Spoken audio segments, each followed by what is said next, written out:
Welcome, Deepak.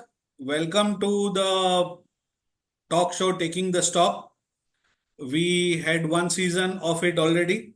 Last year, we did have six honorable guests on our show, and it was a great experience to talk to people and know their views about industry and equity stock market in general.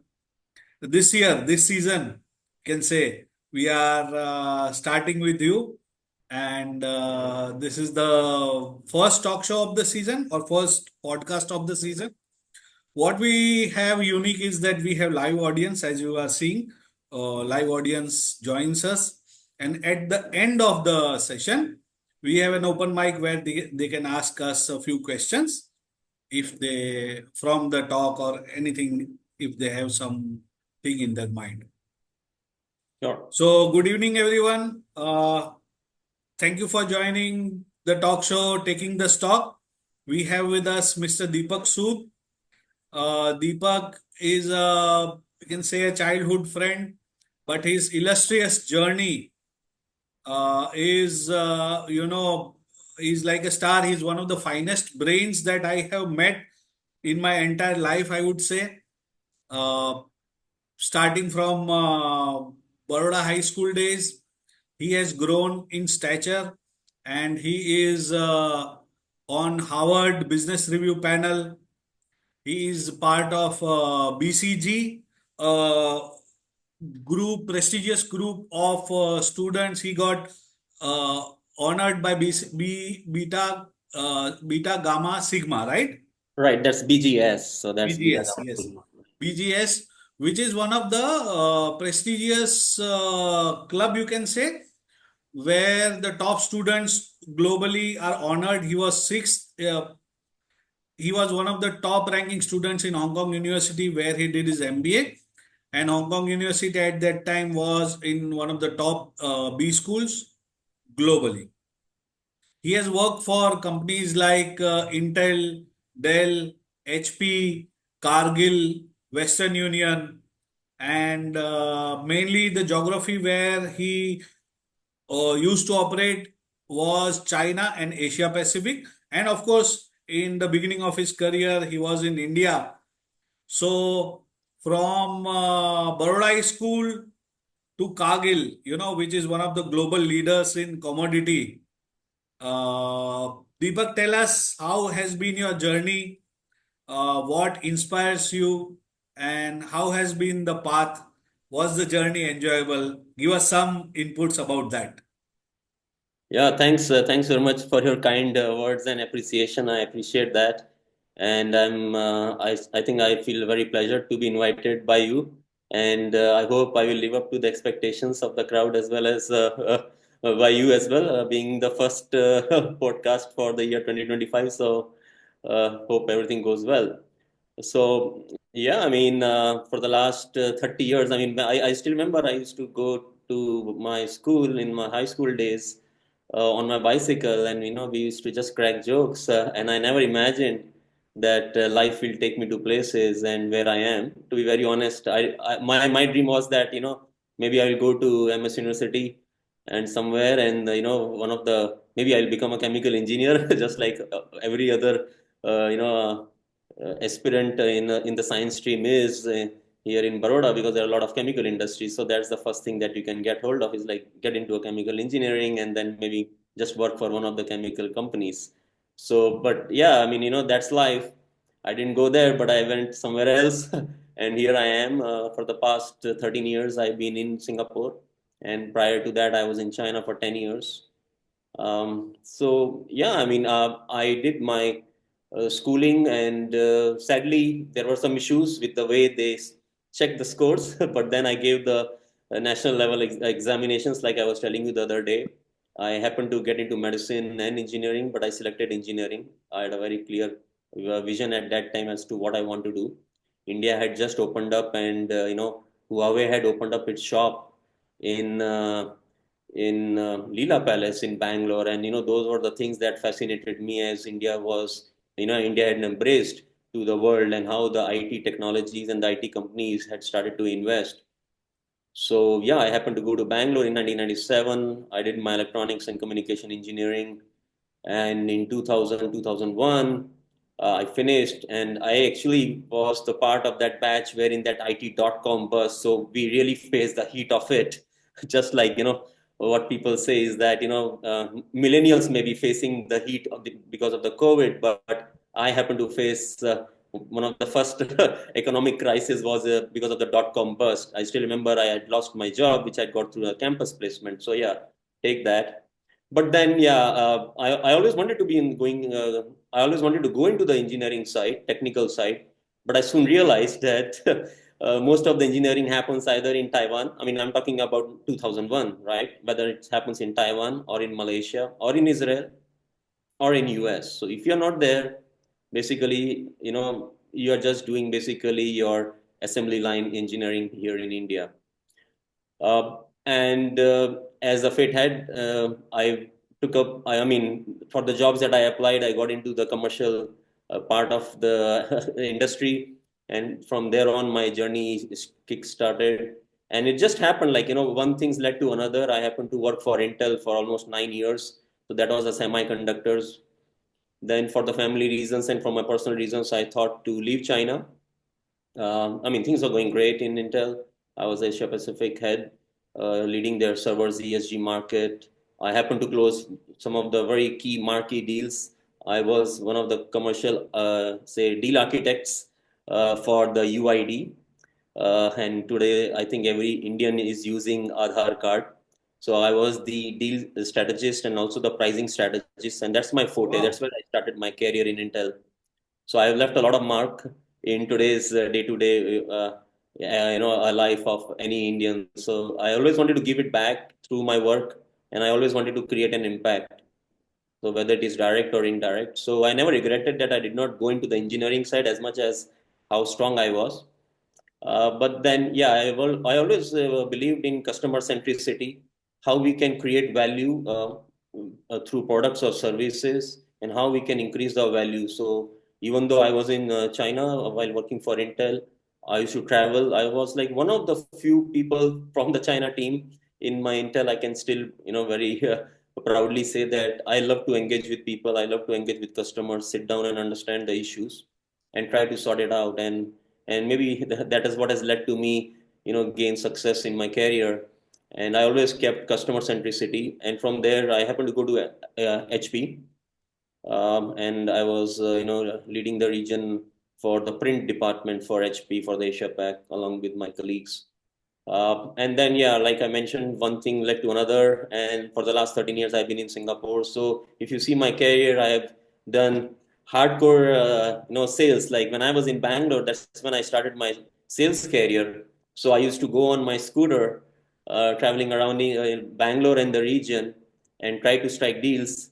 And I still remember my branch manager used to say, like, by the time you come back in the evening, I need at least 10 or 15 name cards. If you don't come back, if you do not have those number of name cards, do not show me your face. So that's where I started my sales, life. It was very tough, but it made you, really rock solid and really try to understand like how to crack a deal, how to convince a customer, how to influence a customer. So those are some tough lessons, but it always goes back into those, wealth of wisdom and knowledge that I carry in today's date. So yeah, and as you can see, I started as a hardcore sales guy. I was in the strategy team and the pricing team of Intel. From there, I moved to HP, which was the print, and you can say it is kind of a IT FMCG because most of the print stuff sells through retail and large format or small format. There's a bulk of the business which goes through B2B as well, but then again, and then I happened to work for the pure FMCG, Kimberly Clark. And so, like I said, I just happened to be lucky enough that I have, like in Hindi, we say like "घाट घाट का पानी पिया hai." So I happened to be in the semiconductors. I happened to be in the IT FMCG. Then I went to pure FMCG, working for Kimberly Clark. And with that confidence that I had, I moved to Western Union, wherein I was the chief of staff for the Asia Pacific and the right hand of SVP. And it's a totally a different world, the product. Now one would say like in Western Union, what is the product and service that you sell? what we sell is basically money, right? Because if you want to, I mean, I mean, that is the fun part of it because the product is money, I mean, it's the currency basically, not even the money, it's the currency. So in today's date, if you want to say send $1,000 for your kids in US who is studying in US, so what you do is like you remit $1,000 from India to US. So that's where we made money, right? So, and then that was a very fun and interesting part of it.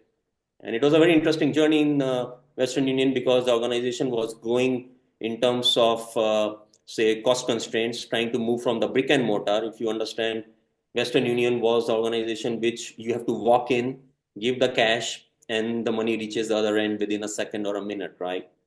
And I helped the organization, and I was in that phase of the journey of the organization wherein they felt like they should take me in for all the intelligence that I brought in because I was in China, and like you mentioned in the introduction as well, I have seen how China has grown with the help of e-commerce, right? They have really mastered the art of e-commerce and digital marketing, and I have that know-how because I started my career in China. I mean, not like started my career, but like I happened to go to the China during that golden phase that it's like anything you We are touch going to becomes talk gold. about it. We are going to talk about Right. it. Yes. So all that thing just helped me in terms of carry the weight on my CV, and I helped the organizations throughout the journey.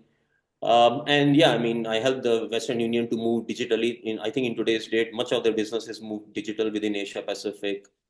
And post that, I happened to work with the Cargill, which is a pure commodity play. So they have like close to 35, 40 business units. And I was leading their commercial excellence and pricing strategy for the Asia Pacific. And I was there for 3 years. And then I started my own consulting company in January 2023 because I just felt that I think I'm more than done. I have seen enough of the world. And I think what I can bring the value to the customers or say the SMEs part of the world, I think would be immense. And that's the confidence that I had of the 20 years. And I created the organization Matrix Consulting based out of Singapore. And since then, for the past 2 years, I've been picking up projects globally. And the charter of the organization, as you can also see in the logo, is basically, creating value beyond price. The value creation is across, and wherein I help the organizations create value right from lead generation to cash. Like most of the people, they talk about I was is going to talk about. about that. Yes, that lead generation, because that is not what generally comes to mind of people when they talk about a consultancy firm or a firm that is going to support them. So tell us a little bit more about that, then we can move to the other section of the talk Yeah, show. sure. So most of the organizations, what they think is like, whenever they look at gross to net or their operational efficiencies, they look from order to cash.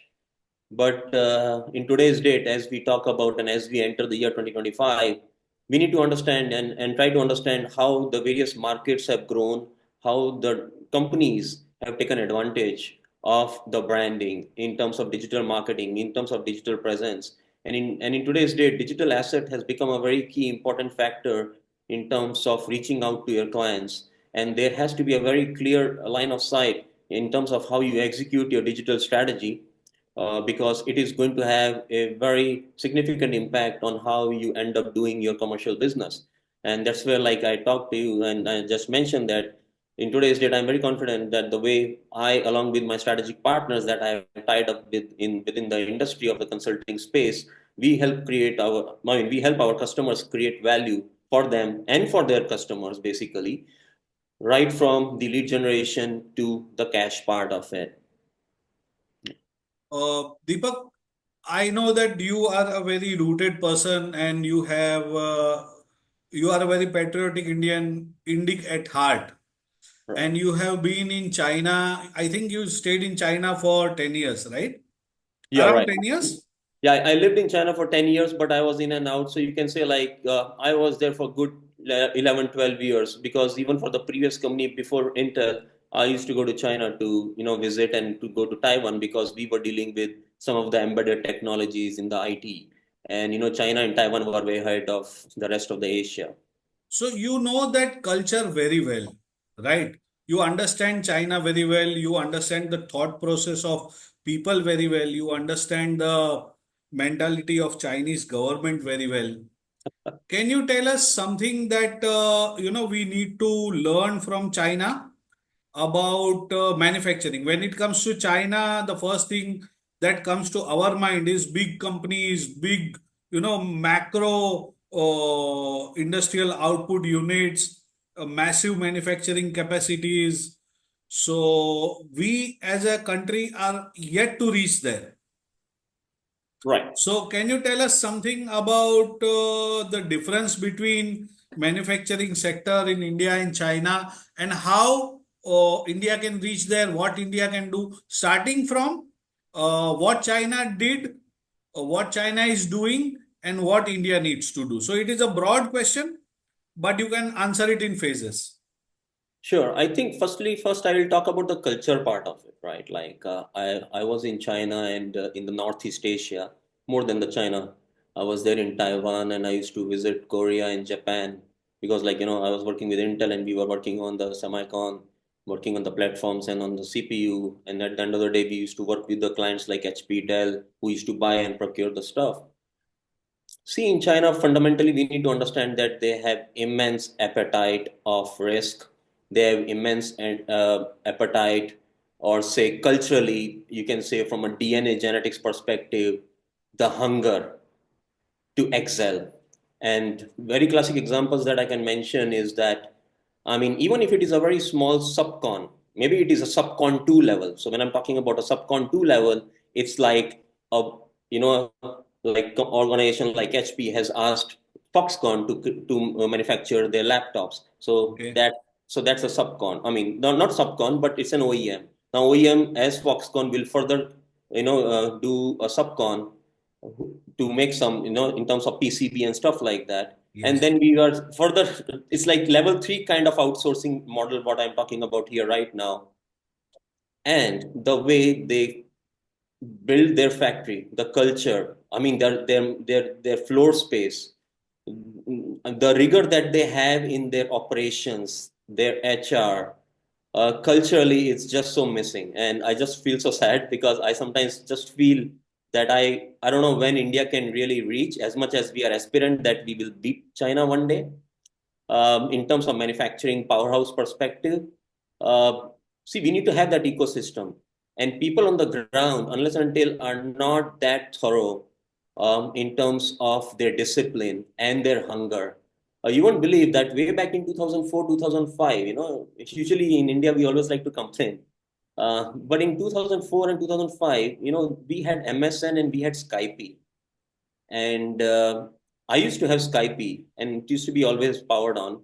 So you won't imagine that I'm talking about like right now the subcon level two, like subcon level two, integrators and the system integrators and the IT people or even the non-IT people, they have put their sales team on Skype.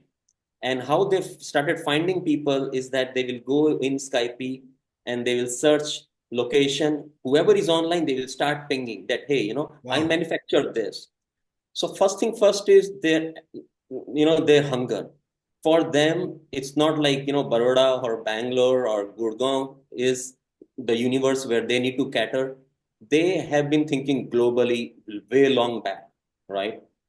It's just in their DNA that the way they structure their thoughts and they structure their manufacturing and their capacities, it's at just another level.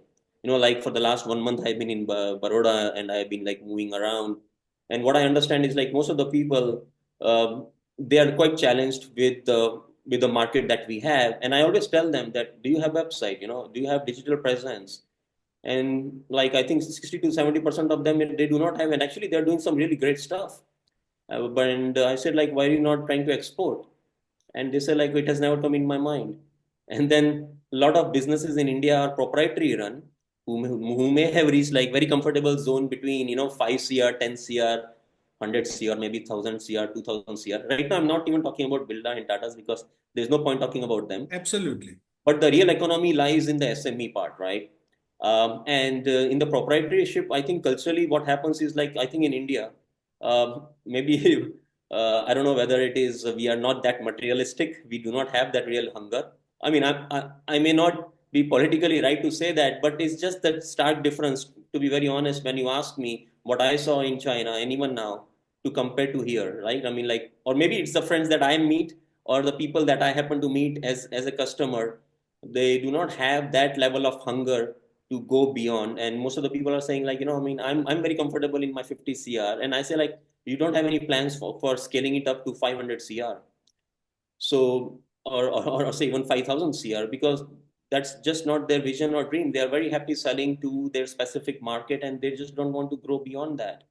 And I think that is fundamentally the cultural challenge that I see in India as an SME, and in terms of the aspirations and the dreams. But I think with the millennials coming in, I think the things are slowly changing as I see in India with the number of startups that I am seeing. But again, all those startups and stuff like that is largely happening in the space of internet dependency. From a manufacturing standpoint, I think we are still a bit challenged in terms of right from policies to bank loan availability to the way we have that hunger into to reach out to the world and or take our products to the world for that matter. You have been in China when there was this golden phase of, maybe 2003 to 2013 when they just moved ahead of India. India and China were in the same boat, say in 1991 at Right. the same level, and then they just moved ahead. So you were part of China, you stayed in China between 2003 to 2013, if I'm not mistaken, or maybe Right. 2001 to 14. Right. So actually, I started living from 2004 to 2013, and I've So been that still was the going there. golden And phase. before that, I used to just visit on a business trips and stuff like Okay. that to meet the contractors and the distributors and so on. Yeah. So can you give one or two examples to for us to know how massive the scale is if they want to accomplish some infra project or something like that? We know that Right. okay, 2500 bed का एक hospital या 5000 bed का एक hospital रात को एक रात में बना दिया था कोविड के टाइम पे. Some examples like that, which we might Right. not know. Right. I mean, I will just give you that example again, right? कुछ आप बता सकते हो I मतलब was उसके sharing बारे with में. you when we met last time over the dinner. Is like from my home to because I was staying in Shenzhen, right? And China constructed that city from ground zero from 1960s or 70s when Deng Xiaoping asked the central government of China that I want a city to compete with Hong Kong, right? That was the motive to start up with a city like Shenzhen. So it मतलब is one of the youngest 2014 में cities. शुरुआत हुई थी. मैं थोड़ा समझ नहीं पा रहा हूँ. आप कौन से सिटी की बात कर रहे हैं? Shenzhen. Okay. Yeah. So Shenzhen was a city which I think was a fishing village till 1960s, ठीक right? है. And Deng Xiaoping asked the Chinese central government that give him one city and he will construct it and he will give us such a blatant response to the Britishers to Hong Kong because Hong Kong had a very strong economy Yes. and Deng Xiaoping felt that we have the labor, we have the brains, so there is no reason that we cannot be the leaders in the market. So how come a very small island like country like Hong Kong is having maybe at that time 10 times or 20 times or even more than that their economy? Way back in 1990s, Hong Kong was really booming, right? So, and that is where the concept of Shenzhen started, and the idea was, and the seed was put. And they had very clear idea. See, one thing we need to understand is like China looks and they take the best known practices. At that time, Taiwan, Korea, Malaysia, and Japan was already there as a set example of classic models of manufacturing success. So what China did is like they basically understood what it takes to be successful as a manufacturing country and they just learned it I mean it's not like they sent spies. I mean it's very visible, made in Japan, made in Korea and made in Taiwan or made in Malaysia was the thing. I still remember the radio that my father used to listen in way back in 1980s. It was made in Malaysia. So having said that, Chinese really learned, and one thing China is very good at is like once they understand on how it can be done, they are very good at replicating it and making it a success. Now, whether you say it, for all the boon and the bane they have in terms of the Communist Party that, we as Indians always say, but see, it is also at the end of the day, the will of the people, right? The government may say or do anything, right? We had dictatorship even in Middle East, but we know where Middle East in today's date, right? Most of those dictatorial countries have withered away. So it's not like that. I've been in China for 10 years, and I know like there's a lot of negativity in India talking about China in terms of the dictatorship and things like that. but they have their own way of getting things done, and they have their own democratic process, even though we may agree or not, I but mean, they have their own process. I But would why I'm saying agree that in to a more disagree on constructive this way, point right? But that, what I mean to say is, like, in terms of being on the positive side of the whole yes, absolutely. discussion, what I mean to say is that they understood the importance of infrastructure, they understood the concept of energy independency, because in order to have a manufacturing powerhouse, you need to have a very solid, robust, energy sector. And then from there on, they understood what it takes in terms of the global connectivity, that is supply chain. And then they also understood in terms of what it takes to be successful in terms of ecosystem. So when the transition happened and we started talking that world is flat and manufacturing is starting to getting outsourced, like Taiwan first went to Malaysia, right? It was not like Malaysia really understood that well. Most of that manufacturing know-how came in Penang, KL, or Johor Bahru in Malaysia. It came from the Malaysian manufacturers. Sorry, it came from the Taiwanese manufacturers, right? And Taiwan was way ahead back then. And China just took the advantage of that notion, and they had the readily available labor force. And see, one of the things I would also add on over here is like what I've been talking about in terms of the building the capacities, infrastructure.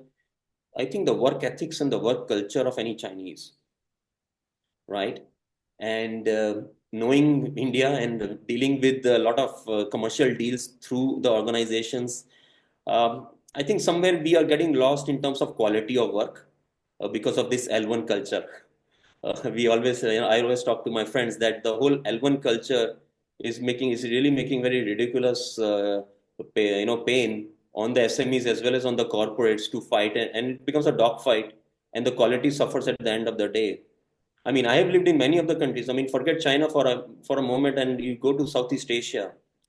I mean, I don't know. I mean, which of the cities of India can be compared to Hanoi or even Ho Chi Minh, right? Forget China. I mean, we have our own differences with the country, so maybe our audience may have a different opinion about China. But let's talk about Vietnam. Right now Vietnam has won the race of manufacturing 2.0 because of the COVID, and India has lost that race in a way. When I see from a global movement of manufacturing, because a lot of manufacturing moved to Mexico, Indonesia, Bangladesh, and I think India was not really able to take on that weight of the move. But again, going back is the work ethics and the work culture, wherein countries like Thailand, Vietnam, Indonesia, I mean, simple thing, right? Like the road that gets constructed in front of our home. I have not seen in any of these countries where the road starts to wither away and the pebbles start to come and the potholes start to come. So fundamentally, it is about the work ethics, and it is so ingrained again in the spirit of the nation, that the way these countries have grown up is because every person who works for these organizations or for the country, they feel that they're doing something for the country. Their nationalism is at sky high. I mean, maybe they are sitting at Neptune, and if we are at Earth.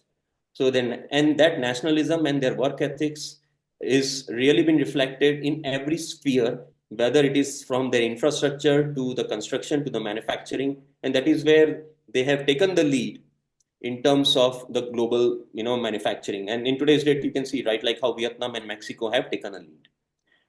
I mean, if I bring in a US organization and I take them to, say, Makarpura or Nandesri, just, 5 kilometers, they will be quite overwhelmed with the whole infrastructure and dirt and the way the companies have managed their show.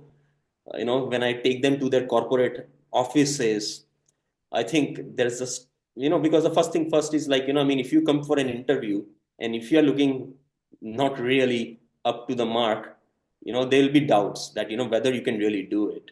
So right now I'm talking about some of the very basic cultural issues that we face from the mindset and the perceptions that international organizations have when it comes to giving orders or doing subcon to the Indian companies. But I think slowly things have started to change since last 5-10 years, and I hope that momentum continues when it comes to giving a good response to the to within, we are say, being a competitive competitor to China. Because see, we need to understand that manufacturing, we on a scale of, I think I'm sure most of the people over here are from a manufacturing background, or maybe they are not, but just for a layman, we maybe I think 80 to maybe 95% of the manufacturing is at manufacturing what we call it as 1.0 or 2.0. I will second you on that. While because you know that I'm also co-founder of a company called Wellfield Trading and Consultancy. So where we deal in welding machine, robotics, automation. So we are still using the manual welding machines, whereas you know the kind of infrastructure for welding, simple job as joining metals, welding. For Right. that, how advanced China is right now. So yes, we are talking about 4.0 compared to 1.0, which we are having in India. Correct Well, me if right I'm now, wrong. well, right now, China is moving to 5.0 with the help of AI and machine learning. So, I mean, and AI and 30% machine of learning the is one discussion that I'm going to do towards the later part of the podcast. Now, a lot of people here are, waiting for you to tell us something about the journey of India. Say we are now 4 trillion economy or close to 4 trillion economy, and we are aspiring to become a 5 trillion economy and 10 trillion economy eventually. So please tell us the roadmap of this, and if eventually we know that India will get there, right? right. So what will be the sectors that will take India there? And what kind of industry you feel can flourish in India in coming 10 years? We are asking this question with perspective of an Indian investor who invests in Indian stock market. So if you can, because you have been through that golden phase of China, and if we are seeing the green shoots in India of that phase, Right. then please guide us which industries can, an investor look at, which industries can investor invest in. Right. Sectors first, and then we'll go to the specifics maybe later. Right. I will break down your question and I'll try to respond in, couple of parts. I think the first thing first, in order for India to grow from where we are, I think we need to drive the local domestic consumption, right? Because the real economy lies within the country, and even giant like China has realized that. And I mean, if you, I mean, see, and the buying power and the disposable incomes is something where I think government as a whole needs to understand from a policy making standpoint what they can do with their taxation. In a country like India, and right now I'm not even going back to China, right? Like let's restrain our discussion to Southeast Asia because I think that is like to like. See, in India, as any person who will be earning 100 rupees a month, I'm just giving an example, right? Maybe 30% he pays taxes. Then he pays maybe another 10 or 50%, 10% of his salary, or maybe 5% of his salary to his kids' education. Then they are paying another 5 to 10% in their medical health care, right? And then they are paying another 5 to 10%, or maybe even 10 to 15% in terms of the consumption taxes that for the spending that they would be doing. So right now we are talking about that good 20%, right? Which I think in India we are just dishing it away because we are not getting the returns from the government because we do not have social welfare as well as for the education, right? And those are the challenges because if you see a classic thing, right? I mean, it's a public information, right? So Apple is number two seller in the Southeast Asia, right? You name the country, Thailand, you go to Vietnam or say Malaysia or Indonesia or Philippines. In these countries, I think Apple will not be even position three. But if you see in India, it is Oppo, Vivo, so I think at the ground level, the disposable incomes is quite a challenge, right? So I think the first thing first, from a framework and governance standpoint or the control standpoint, I think government need to really understand that unless until people on the ground don't start spending or they do not have enough money on the ground, it will be very difficult to drive the economics, right? I mean, Correct. what we are seeing for automotive industry is crying, insurance industry is crying right now because of all the GST issues and all that. But that is a secondary issue that I feel. The disposable incomes in India are a huge challenge. The second part I see is that the organizations in India, uh, I beg to differ again with many of the CEOs who have passed some very funny and comments, but I have my own reservations against them. In India, I think 80 to 85%, or say even 99% of the businesses in the SME sector are very, I mean, proprietary driven. In a very crude language, it is very Setia types, right? Like I'm the boss. And like in Gujarati, I hope if I can say that, everybody believes that they are MBA. Like mane badhu avde છે. Or I mean, for those non-Gujarati speakers, what it means is like I know it all. And secondly, is like the sharing of wealth. We try to squeeze our employees and we treat our employees in a very tactical fashion. We do not really take care of their well-being, of their skill sets. And the 90 person hours who a comes, week, 120 hours a week. On Sunday, why are you staring at your wives? These kind of comments see, have been I'm not, heard. I mean, I just Not want to long be back, politically maybe right. last month or earlier this month. Right. But okay, these are the large corporates and these people may have their own way of thinking. See, at the end of the day, these are proprietors, right? And you won't find anyone in the world talking like this, right? We are a part of BRICS, who are the growing economy. Have you ever seen any of the top industrialists talking like that? Again, going back to the culture part, when you say like what it will take for India to grow, like and I see, and I see it that people's salary have been stagnated, people's salary have not grown. When I look around, folk who was earning 10,000 or 15,000 as a clerk in a company might be getting now 17,000 or 20,000 because a proprietor has grown a lot from maybe at 5 years ago, his turnover was 1 CR, 2 CR, 3 CR, 4 CR.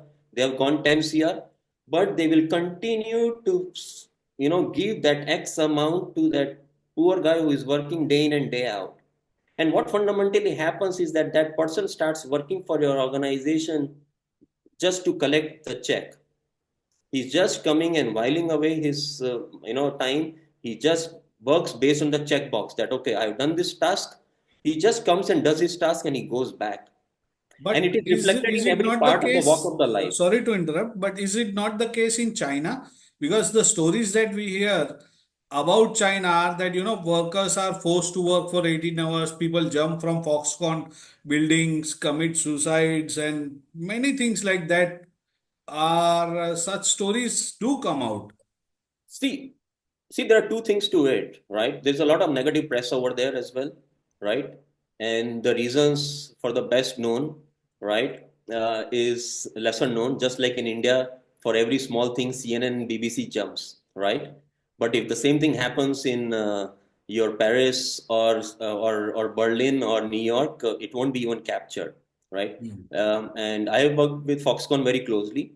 See, there's a lot of negative press out there, but yes, Okay. there is a definitely a pressure from maybe one Foxconn. But right now I'm talking about an SME. And let me start comparing examples of SME wherein my own friends who left Intel because they could see that this is the time that even if they put 1 rupee today, it is going to become 1 million after 5 6 years. And they left the boat of Intel and they started manufacturing. And they called me in because they wanted my help because they felt like, if they can do it in China and India is our other half of the world because the global Absolutely. population is 8 billion and there is Absolutely. 1.5 billion in China and 1.5 billion in India. So that is Absolutely. that is 3 billion. So that itself is a huge economy. So just imagine the way they think, right? To begin with as a culture part. But see, when I saw them, starting up, they are also taking loans. They are also serving the bank loans and stuff like that. When they're growing, as a part of the employee motivation, they are sending their employees to very good training schools. They are upskilling them. They are upskilling them to the next level. They are not kicking them out. They are providing them homes. They are providing them dormitories for those. They are taking care of their health care. Not only that, for the outperforming employees, I mean, I'm talking about right now 2004 and 5. I'm not even Wow. talking about 2009 and 10. So they used to send their top performers to Mauritius, to Phuket, to Maldives, unheard of in India. You name an SME who is within Indian space and who really motivates and goes out of the way for the well wish of there. Because in China, the way they think is like, if this guy who is working for me learns everything, he may open a shop right opposite me, right? And maybe my competitor. See, this is the way they think culturally, right? So those are the things that we need to take as a positive know-how, that what we can do to improve the work culture within the organization. And I think the more important part is the share of wealth, because unless and until we do not do that share of wealth, Very good it point. is not about talking about that my portfolio has grown from 5 cr to 10 cr, but what have you given it for your employees who have helped you and done the sweatshop on the manufacturing floor for you. You started your journey when you used to come on a two-wheeler, and now you may be having a Mercedes. But what is the uplift you have done for the society who is coming to serve you and for your customers? I think that is a massive difference. And that is where I'm talking about is a motivation part of it. In India, I think on the ground, the motivation and the quality of work is reflected in every part of it, whether it is any government project or any private project for that matter. A point taken. And this really, I have seen it in Vietnam, I have seen it in Thailand, and I've seen the transition. These countries are not even the top 10 economies of the world, right? They may be 20th or 30th. And the way we boast that we are going to be the fourth largest, I think we are losing our focus somewhere, because the people on the ground are not coming up. We are not helping them as the owners of the businesses. We are not helping them upskill to the next level. And this is where that whole issue of discontentment and the quality of work and the quality of service that we can obtain from them. I think that is something we need to learn to share, rather than hoard it, that all this money is mine as a proprietor. We need to start giving it back to So our culture employees of and work, upskill them. wealth sharing is one point. Right. Uh, Taking risk is other point that I take from your discussion. Infrastructure help from government, ecosystem help from government are the other points that I take. See, talking about how the Chinese companies have grown is also because of their mindset. So when they, lay out the way they work on their safety standards, the way they do it, they're not just doing it because they have a OEM sitting 2 kilometers away. The way they work on their floor plans and the way they have the culture on the floor to manufacture and take care of an employee, making sure everybody is following the safety standards and following the rules and regulation, it is to attract the global business, Correct. right? Their mindset is very different. They think global, right? From setting up a small shop, because if they do not do it now and they are not able to gather the global business, they cannot scale it up. So they think global. They never think that, the city or the customer that they are serving, that is it. And so that is where they are highly aspirational, they are highly self-motivational people. And the same goes for Vietnam also. These, for the last 1.5 years, I have spent a lot of time in Vietnam. I have been serving my clients in Vietnam, day in and day out. I've helped more than 10, 15 manufacturers. And I don't need to even tell them, it just comes in culturally, that you look at their offices, their manufacturing space, and they are bagging global orders. See, what happens in India is that the wealth is being shared by the top few in the pyramid. One of the reason is that if I am the principal company in Europe or US, and if I want to come into a Baroda, like, or say Ahmedabad, or Surat or Bharuch, like SME, and as much as I would like to help that specific economy, but as a CEO, if I go there to see their floor space, I think I'll be like, and when I go to Thailand and when I go to Vietnam, and you look at that niche, that class, that chickness, what's out there, it is just another level. That their offices and everything, the way they present it. I think we have a lot to learn. Forget China right now. I'm just talking about Vietnam, because I am seeing day in and day out how Vietnam has transformed itself in just like last 5, 6 years, and it is all because of the culture. And and the bigger industries are not shying away by giving the OEM orders or subcon to those small SMEs, just because they have it in them, in terms of we are culturally alike. right? I hope you understand what I mean, because you have also worked in Middle East, you know, so you understand where I'm coming from. But the other point is that, we understand that Bangladesh, Vietnam, Thailand, the growth story that these countries have, they also might be having some Chinese investment because people were, post-COVID, especially people were turning against China. So a lot of Chinese investors, they Yeah, invested. definitely, How true definitely. is that? So definitely. So when we say that in today's date, East Europe or Mexico or Indonesia or Vietnam is growing. So out of the 10 or 15 clients of mine, 6 or 7 are Chinese, right? So these are Okay. the very people who are actually investing because they are also tied with their government and what happened because for 3 years the COVID had, they had this restriction of travel and all that for 3 years. So in order for them not to lose their principles, they moved out, right? And their principles supported them. But having said that, right, culturally speaking, I'm talking about even if they come, the success rate I'm talking about from a ground zero perspective, it is also about to do with the culture and the skill sets available and the government owners as well in terms of how they are supporting it. Definitely, I think in today's date, from a say infrastructure perspective, I think if I'm not wrong, maybe we can say that we are somewhere there because roads and railways and in India is continuing every day from infrastructure standpoint. We are growing and getting better and better every day. But I think culturally speaking, in the SME world, we have a lot to catch up, even compared to Southeast Asia. So we lost a lot of time, say between 1990s and 2014, maybe. No, I think we are even losing it now, in the sense that we are still not that ready. When I walk around the SMEs, right? And see, again, it goes back to the cultural part. In 2010, we had the global, stage Commonwealth, and our great minister, with the help of whom we hosted that thing, and there were issues being raised on the cleanliness and the quality of work. He said, like, this is the normal of India.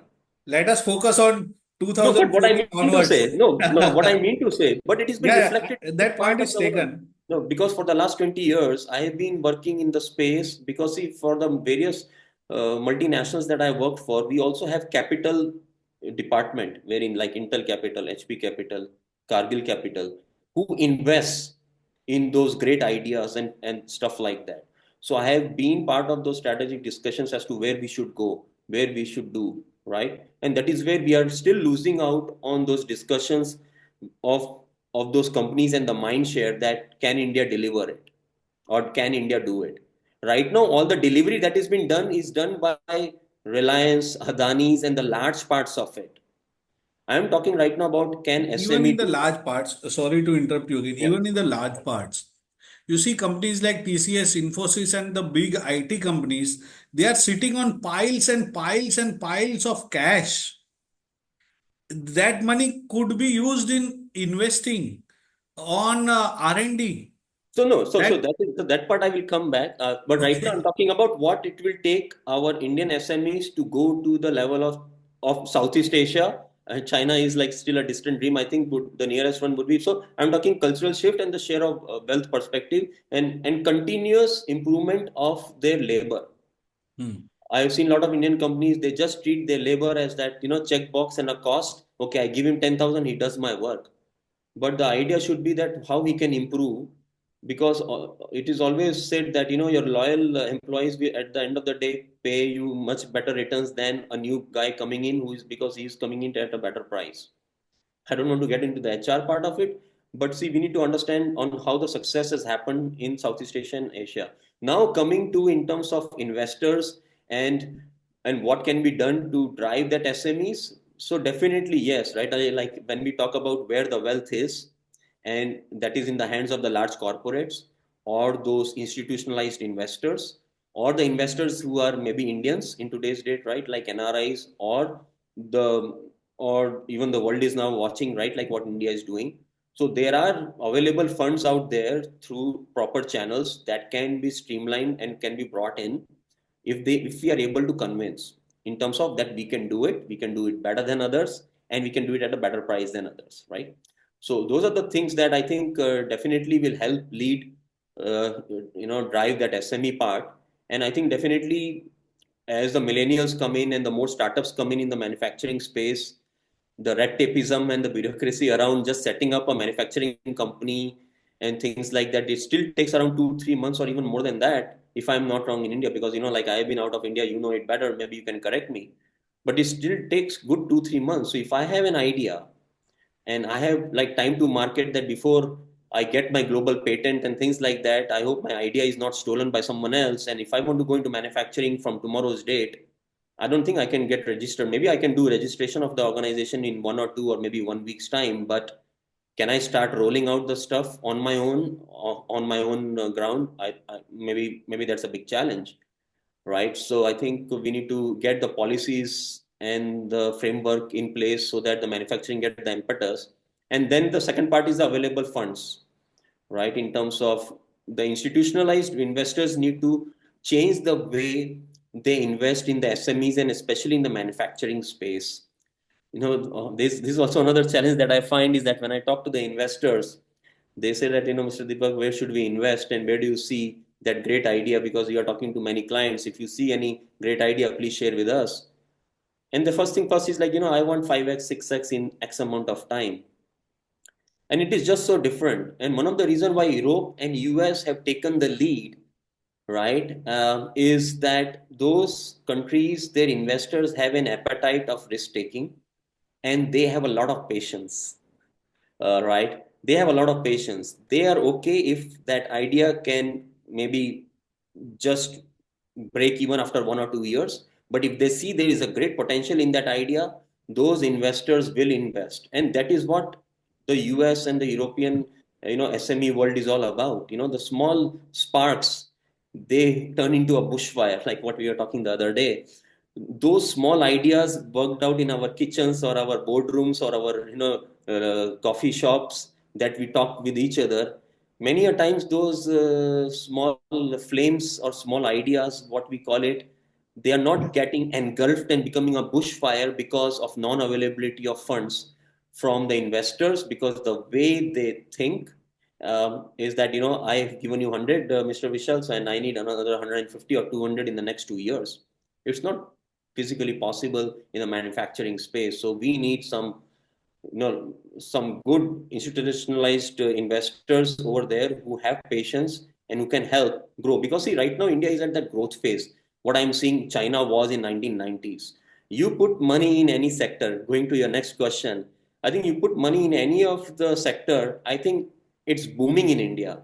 कौन So सा it would sector? be, उस sector जानने के लिए लोग बेकरार हैं, Deepak ji. I mean, I think India is booming every part, right? Like what we say is that even if you open a small, say, a small lari selling your pav bhaji, even it will sell, right? So, I mean, right from basic infrastructure to power, what we discussed, to education space, right? To agriculture, you name it, hospitality, infrastructure, and infrastructure goes both in terms of construction as well as transportation, right? Railways, aviation, shipping.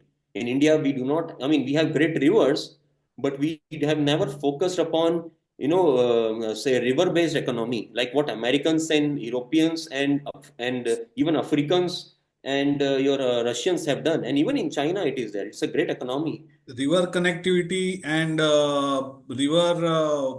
rivers to be used for economy is a brain idea of Atal ji. We are still working on it. Gadkari ji is working on it, and Modi ji also has said about it a lot. And I think Yeah, few things are being done to on that front by Nitin Gadkari ji, as yeah, far but as it is, I know. but that's what the thing is, we are very slow. We keep talking, but Sir, we the are other also countries have a done it in the action. democracy. No, but So, let's be being honest devil's as to, advocate, I totally agree with what you are saying. But democracy also has its cons, its pros and cons. So, probably that is what is slowing all points taken. and I But also feel tourism, right? Tourism is a great thing. But again, tourism is facing quite a backlash also. And now lesser foreigners are going, no matter what we claim. But there is a report also that lesser foreigners are coming in India because they went in when we went out to the world that, India has opened up e-visa and everything is there. So from framework and policy standpoint is there. But still there is a huge challenge when it comes to public sanitation, no matter what we call Swachh Bharat and things like that. You go to any of the tourist place abroad, not that far, I mean, I know like we call it our enemy state, Pakistan, but there are a lot of places in Pakistan which are even more cleaner than India. What I mean to say is like we need to take it as a positive feedback that what it will take it to make it a successful model.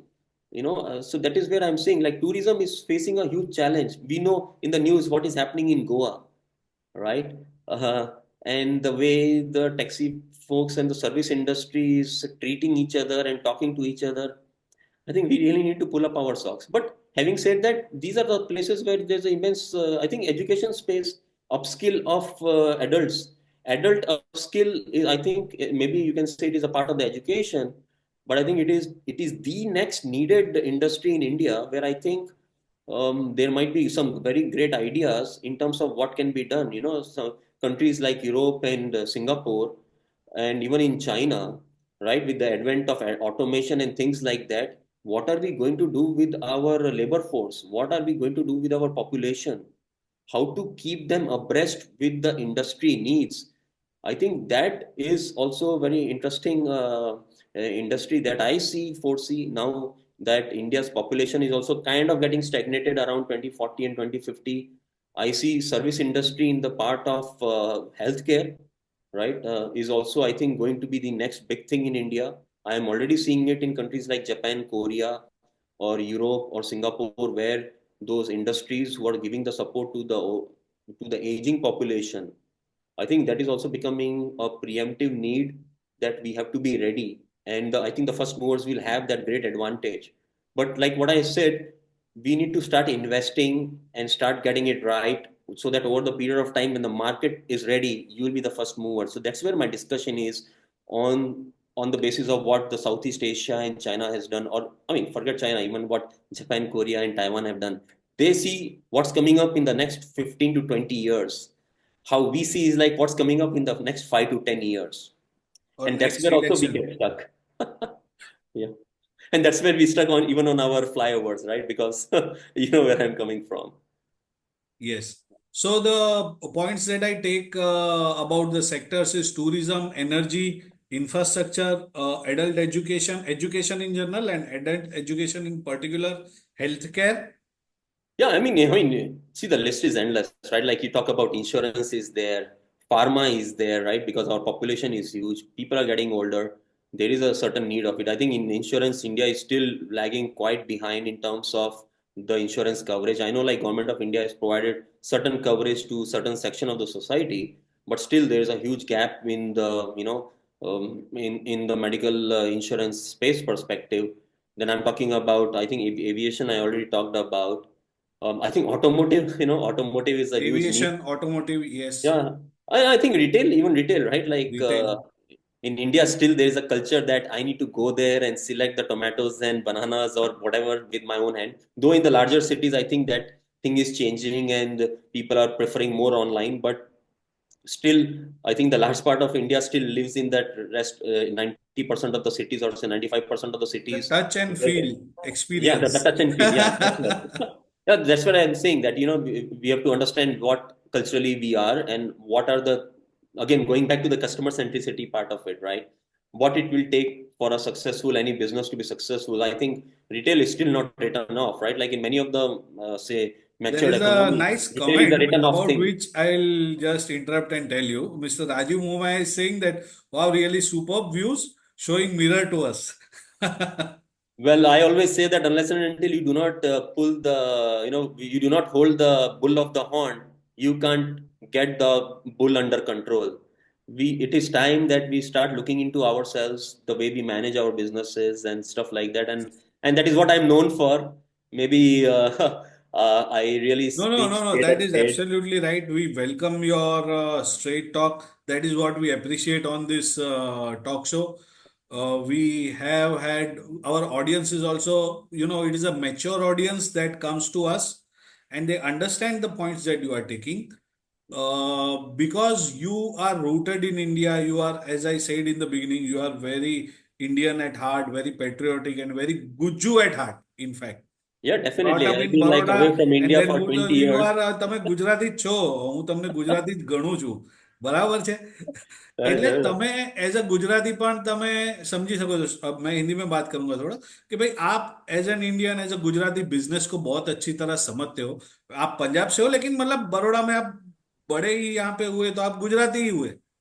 Yeah, I mean, મારા parent જે હતા, I mean, 1970s માં Vadodara move થયા અને એ પણ because of the job, my father is a ex-IITian and he came into the manufacturing and he has set up many of the chemical plants over here for the organization that he was working for, and he retired in a very senior position. And yes, that whole thing of giving back to India and being an Indian, I mean, I've been out of India for 20 years, but my passport is still Indian. I'm not a green card holder of any country. I can very proudly Absolutely. say that. We really And appreciate your straight talk. right. There is one question from Mr. Pradeep Nair. He's saying that if you could guide us on the market potential of semiconductor business development in India. I think we are going to cover that point, Mr. Nair, but yes, if you can answer that question. Yeah, I think because semiconductor is largely dependent on imports, right?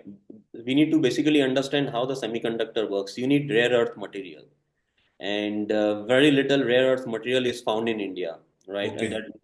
And that is where we find a lot of huge issues, and we have to import it, and then the import makes your final manufacturing product very expensive in India because it is dependent on few countries like Japan, Korea, Taiwan, Israel, and largely actually it is found in China, right? And that is where they have the cost advantage on EV going back, right? In terms of where the future industry is, right? Talking about EV, how we can forget that EV, right? But going back to your question, I think first thing first will be the government policy because in order to see, because I worked for Intel for 10 years and post that, and Actually, before, you are and master of yeah. semiconductor, And then right? prior to Intel, I was working for an embedded organization who was working on the Xscale architecture. And we had a commercial tablet, you can say, which actually Apple came back in 2009 or 10, calling it as iPad sold for commercial, but we were making it for industrial purpose. So it's something like how 3D printing is. It's still not available in every house in today's date, but I was working on that part for a Bangalore-based organization way back in 2003, 2004, right? And that's where I happened to go to China, Taiwan, and Malaysia. And see, first thing first is the government policy, right? The import duty structures and stuff like that. Maybe you can create your special economic zone and stuff like that. And then you will need a whole lot of ecosystem to support that, right? You need to have ecosystem, and I'm talking about ecosystem is the skill sets of our engineers, skill sets of the people, skill sets, and maybe we need a lot of support and hand holding from the principal companies for the technology transfer to begin with. See, because see, we need to understand how China has grown.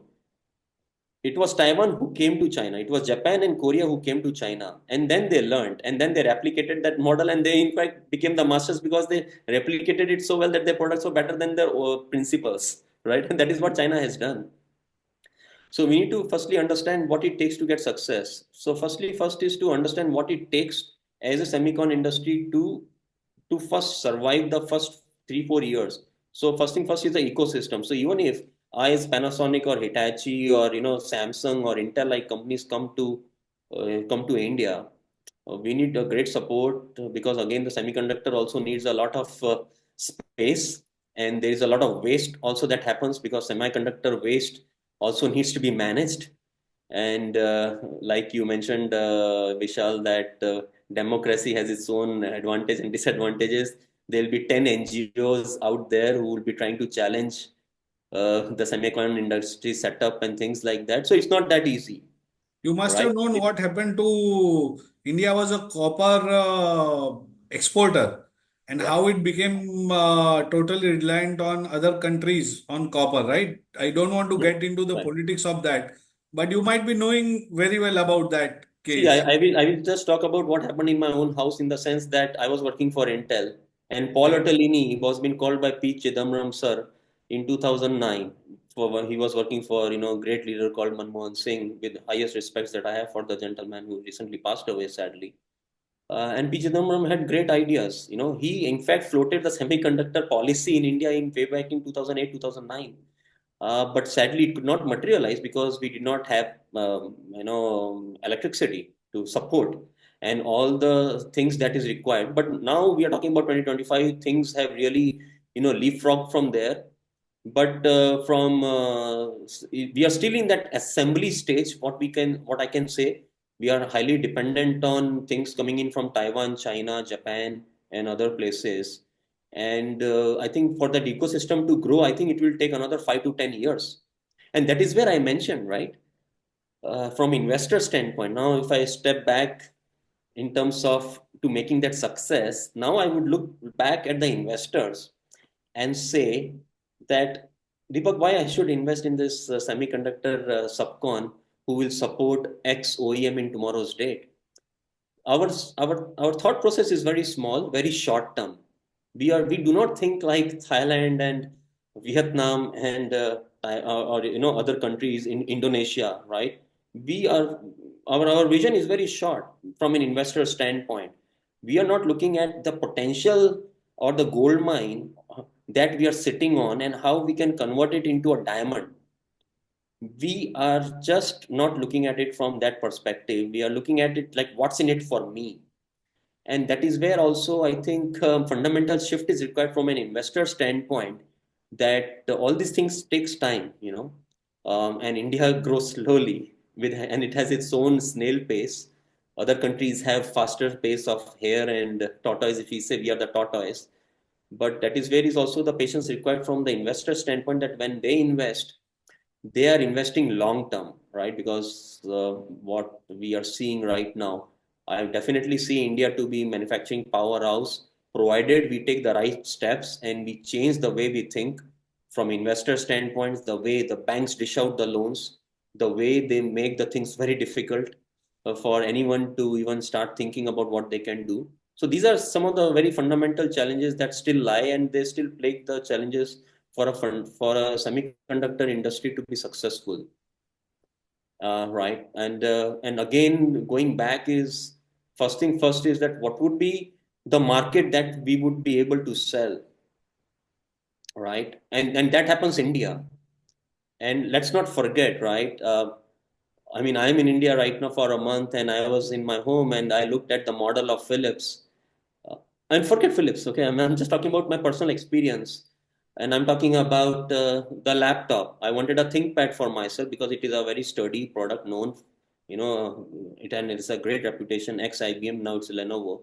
And when I went to buy at the shop, it is not available, right? All the products that are available are cheap and very price sensitive and stuff like that. And the quality product is missing because in India, Lenovo sells ThinkPad as a business series, wherein all my other friends, whether it is Cambodia or even for that example, Thailand or Vietnam or Indonesia, forget the other mature countries, even they are using ThinkPads as a normal.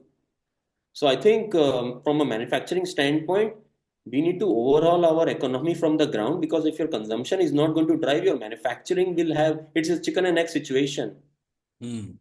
Right. So what would be your immediate gain? Will we get India as a market? Maybe not. We will be then competing with Vietnam, Mexico, East Europe, of and Thailand or Indonesia. And that is where I said we missed the manufacturing 1.0 in 2000's time, and we have missed the manufacturing 2.0 from a global manufacturing landscape perspective between the time 2017 to COVID.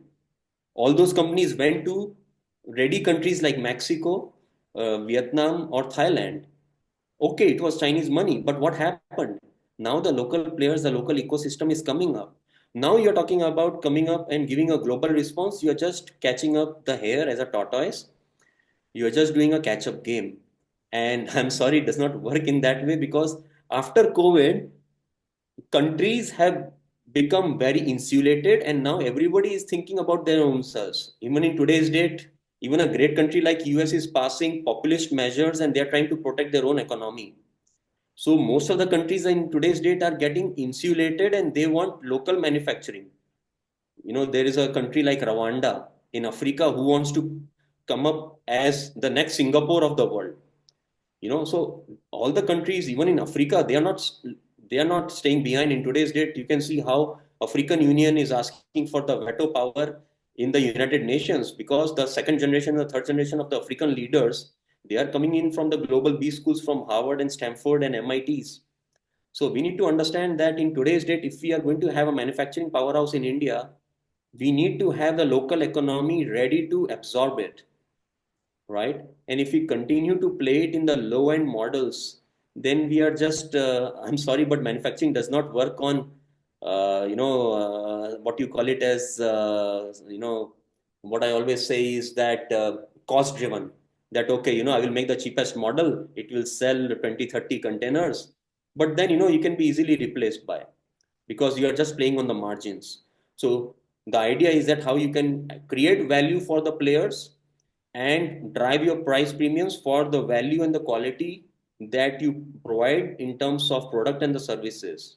And that would be my request and the mandate for all the manufacturers over here in the call, that they need to really understand and up their game, rather than think that, okay, we will cut corners and we will, like what we call it as the jugaad mentality, right? That, ऐसा कर दो and हो जाएगा, and it will work. But but if you want to be really global player, maybe it will work in your city or maybe locally in India. But if you want to be a local, or global player, and you want to be competitive in the global landscape, I think you have to really up your game in the way we process, right from how we treat our own employees, how we expense them in terms of the salaries and the rewards, what we are doing for their upskilling.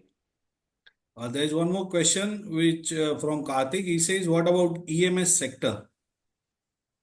See, EMS sector again, right? Like I know we're talking about, see, engineering manufacturing services, right? I think we are talking about the EMS. So what you call as the Quanta and the Foxconn or the Pegatrons of the world, right? These are the people who are actually making in today's date most of 90% of all these manufacturing companies like Apple. What is Foxconn? It is an EMS basically, right? Absolutely. So these are all players coming in from Taiwan, Malaysia, Japan, and Korea.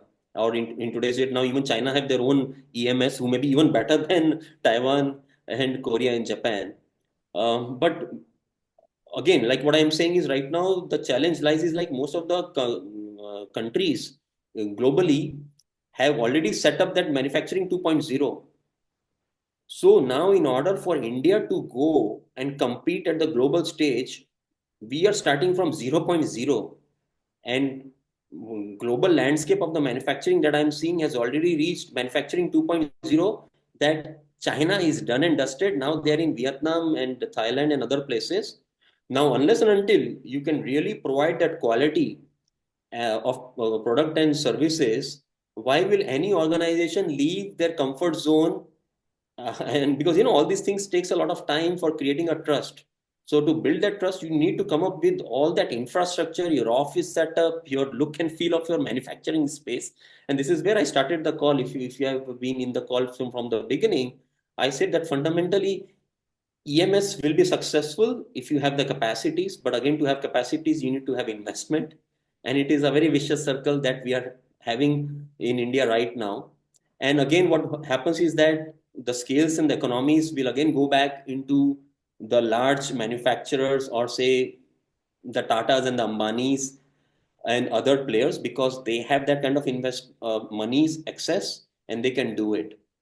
And that is, So, any companies that you would like to name for our investors in these sectors about which we spoke?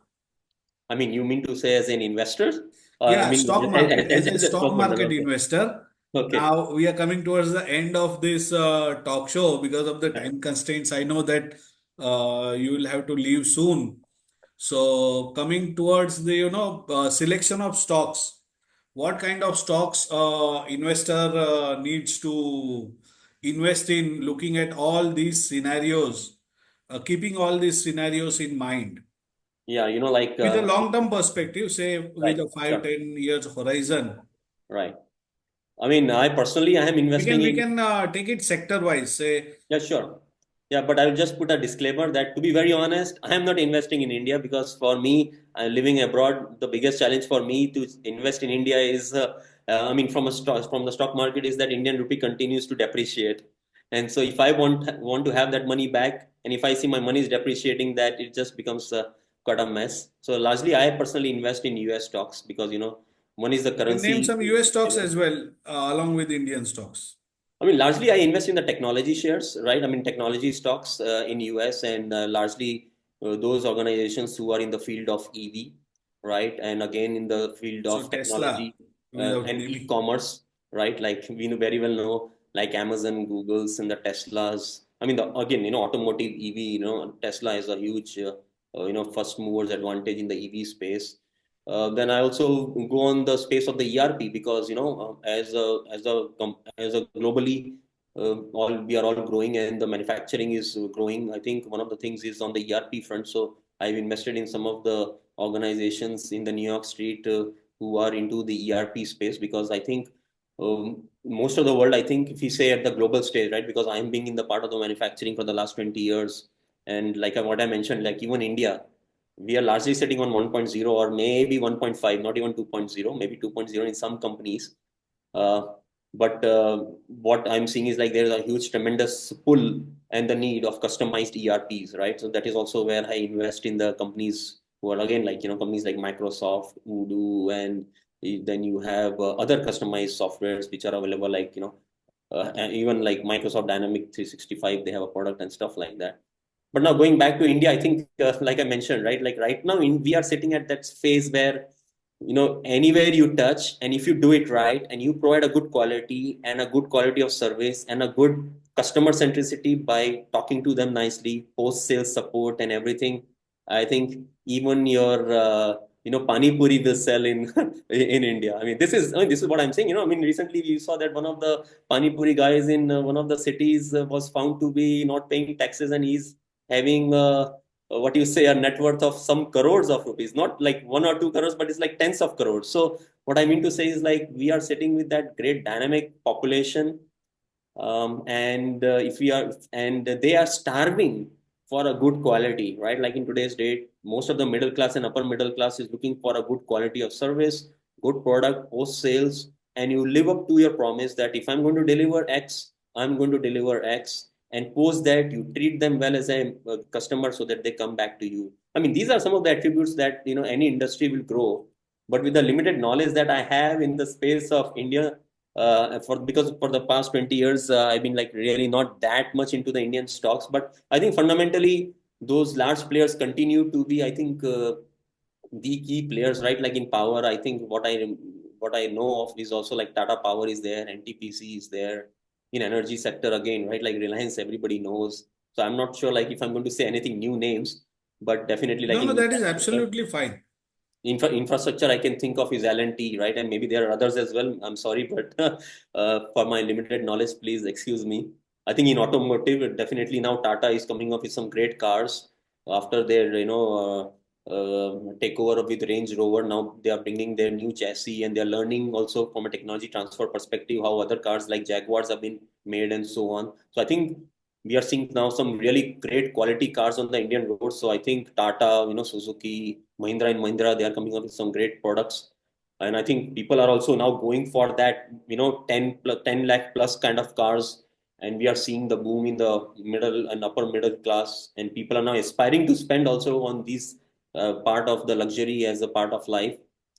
And I think Again, hospitality, I I think, like to add one more disclaimer from my side. I mean, these are the names that we are taking, me and Deepak, that we are discussing, are the companies that we feel might grow as India grows on the path of 10 trillion, 5 trillion economy. So please consult your advisor, financial advisor before investing in any stock. This is just names that we feel the companies that might be doing good in these sectors, and you can have your own research before investing in those companies. Right? yeah, Right, and I Deepak? think, and like I will, again refocus on the insurance part of it, right? I think very few people are insured in India, and I really worry about it because, again, what happens is like the productivity of the country is dependent on the health of the person and also their disposable income. So if a person is not insured and God forbid something happens, imagine that amount of money that was supposed to go into the economy is going to pay his bills. So, I mean, and these are the things that, how the modern day countries think, and even a country like China and Vietnam, they think, right? and that is where they're stepping up their game by providing better social services, right? Education, right? Like what has been done in the space. I think some good work is done by Team Lease and Quest Corp is there, I think. And what else I can think about is like agriculture. How we can forget about agriculture? I think great. I think focus is on the agriculture and the automation part of it, right? Right from fertilizer. I mean, if you see the ecosystem of what makes any agricultural farmland to improve their productivity, it starts from ground zero. Is one is the equipment related to the agriculture. Then there comes is the fertilizer part of it, and then the comes the later part of it is that's the post harvest on agro tech part that what we can talk about, right? And I think in those parts, like what I think the PSUs have done a good job, maybe like GSFC or GNFC in terms of the fertilizers that I can think about right now over Yeah, the yeah. top. No, I tend to Yeah. agree with all the names that you are giving, right? And maybe like upskill. I know that way back in TCM 20. Sriram is one company that comes to my mind who's also working on agricultural drones and things like that. And like I will not forget again and again. It's like the upskill of the adults, right? Like I think that is the need of the hour of the country, rather than we blame that AI has taken away our jobs and stuff like AI that. is a separate question, which I'm coming to But what I mean to say shortly. is like how to keep yourself relevant, and the very key players like NIIT and EPTech, who are I think largely known for their computing teaching way back in Yes, 1990s yes. and early 2000. I think they have also realized that, and now they are doing some things on adult reskilling and upskilling the skill sets of adults like post 30, post 35 age. What can be done to them? I think these are also some of the future sectors that I had earlier also mentioned, I think a half an hour ago, that I think these are some of the sectors or something for the watch out.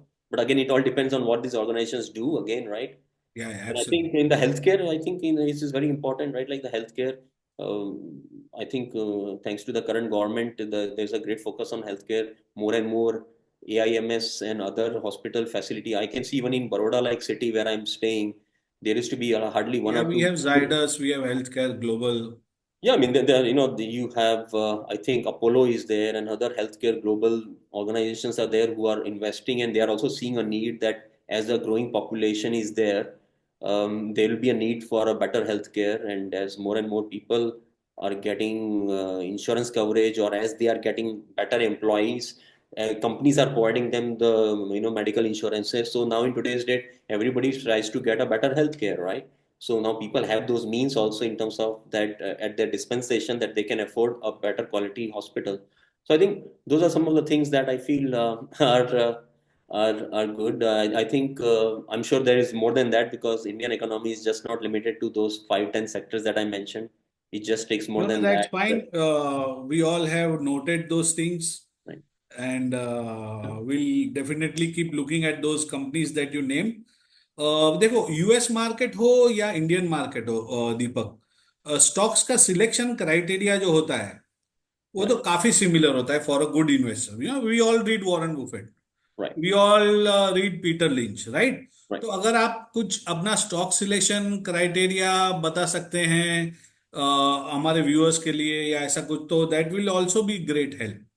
Yeah, I mean, I start with basically, the last 5-10 years of the organization where they are spending, in terms of the financial statement, right? Like how much are they spending in their R&D? I like to look into that because maybe I'm a technologist.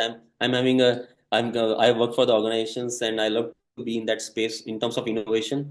But it doesn't matter that it is IT company. It can be any company. And when you see the expense where they are investing is very important, because in today's date, if they are not investing in the right areas, then they will be out of market after 1 year.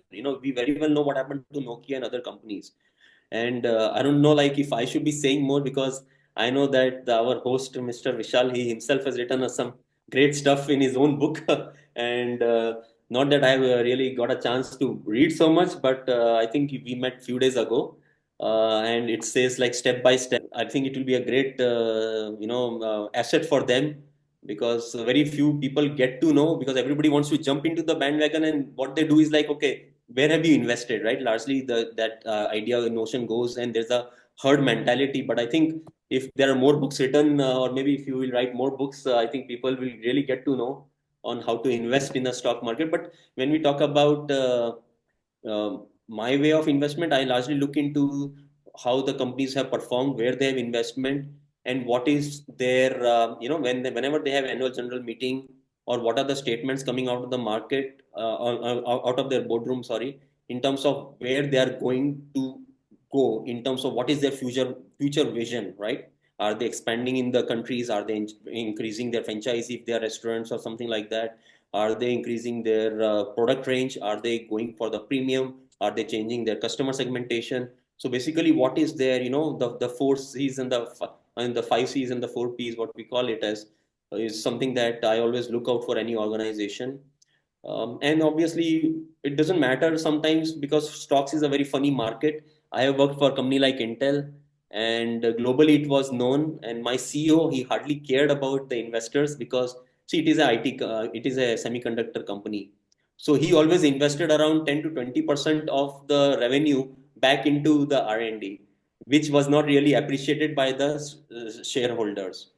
And the CEO Paul Otellini, who rightly said that, I don't want the company stock market to be the decisive factor of my company's growth, because the whole premise is that Intel survived so long as compared to other technology company is because it always reinvested a chunk of its revenue or the profits back into itself, into R&D. So sometimes a very good company can also be punished by the shareholders because they're not getting enough dividends, or I will they are not second you on getting that. enough. I have worked for two global leaders in the welding field, right? Right, And both the companies, Lincoln Electric and Fronius, I'll name them, they have been global leaders because they are investing a lot of money in R&D.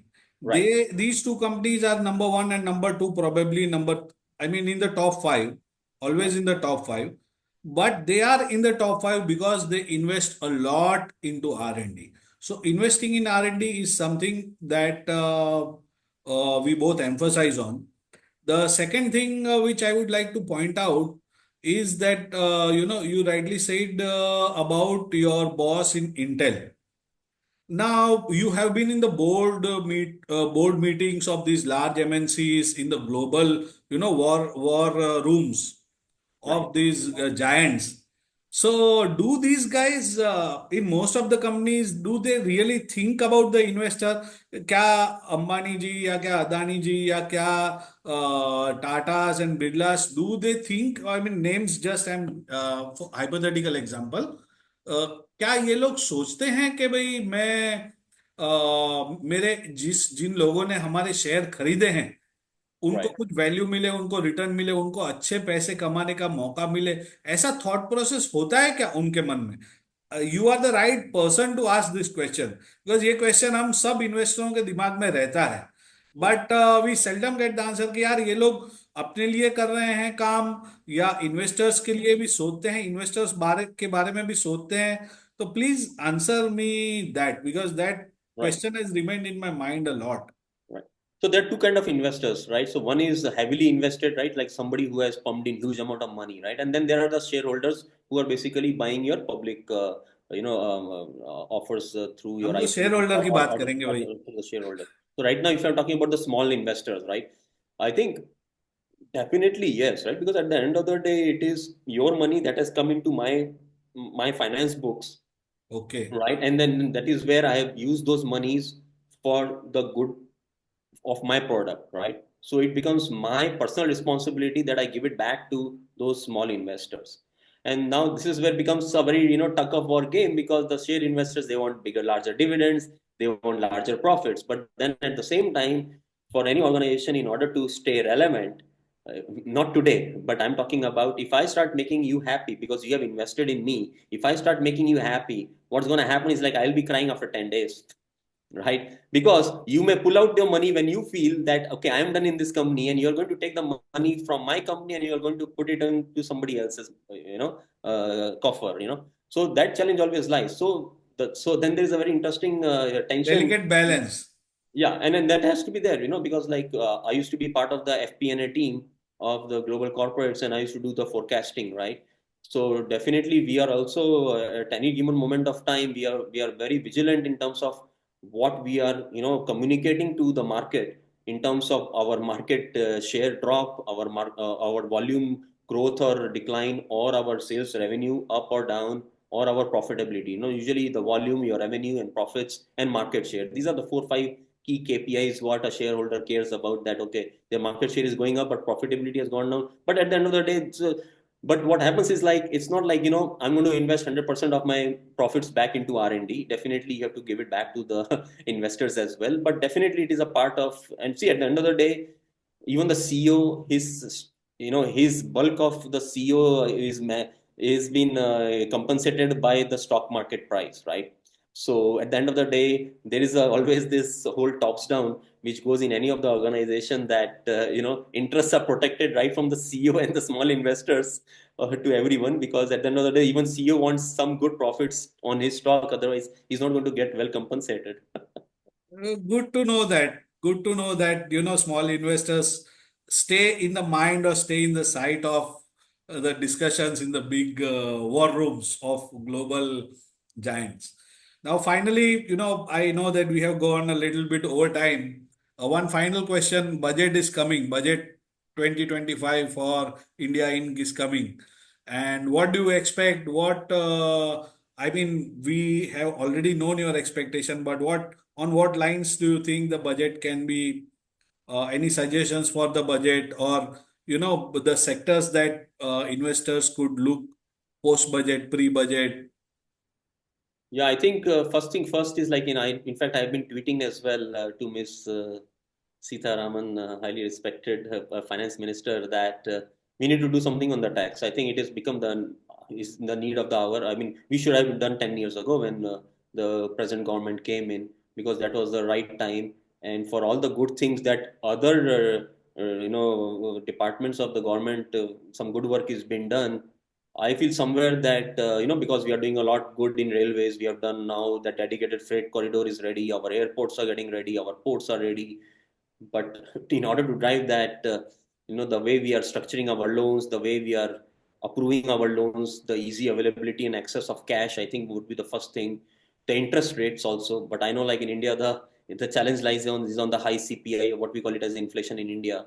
The high inflation causes our interest rates also very high, right? Like in Japan, in Korea, in China, the interest rates of the bank loan, right, like is less than 1 or 2%. Now take that, right? So the interest rate is 1 to 2%. Now you can't get those things. But I know the Indian government is not that cash rich, but I think there are ways that can be made it more feasible, more easy access to cash. The red tapeism, and even though we have called it like, I think as simple as, I think there is some in current day also, there are schemes like 20 lakh or 10 lakh is available. You can go there and submit the documents, but I'm sorry to say, I think these are all the things that is good in those parliaments, but not on the real ground in the execution. So I think somewhere government needs to also see what are the obstacles the banks are facing in terms of execution, in terms of paperwork and approvals. Is one thing, and then second part is in driving the disposable income, right? Where we started off local consumption. Automotive sector is already crying about it. So what can be done? Right now, any middle class or upper middle class is facing a huge challenge of a double taxation or triple taxation and they're spending, or sorry, giving out a lot of money, is something where I would, again, reiterate to the government. And I think it's time that the Indian government, I mean, the sad part of the Indian government is the money spent in the HR. I think human resources and the education. I think it's like 1 or 2 or maybe 3%. Maybe I'm wrong. Maybe it is now become 5%. But I think for a country like India, the human resource and education should be around 10 to 15%, because it is time that we upskill ourselves and government invests in those areas, and drive that the ecosystem from the bottom, which will support the fundamentals which are needed for the success of manufacturing. So one is the consumption I talked about, one is easy accessibility of the cash, and some ways of, if it can be available at a cheaper interest rates to the SME sector, who are usually always cash strapped, is also something that government needs to really see those obstacles what any SME would face on the ground, I think.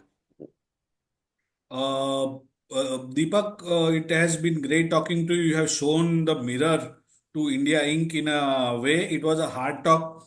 I mean, staying true to heart. You have very good intentions from India, but you have pinpointed the problems that are there, which are stopping us from becoming the next China. So, wholeheartedly, I thank you for that.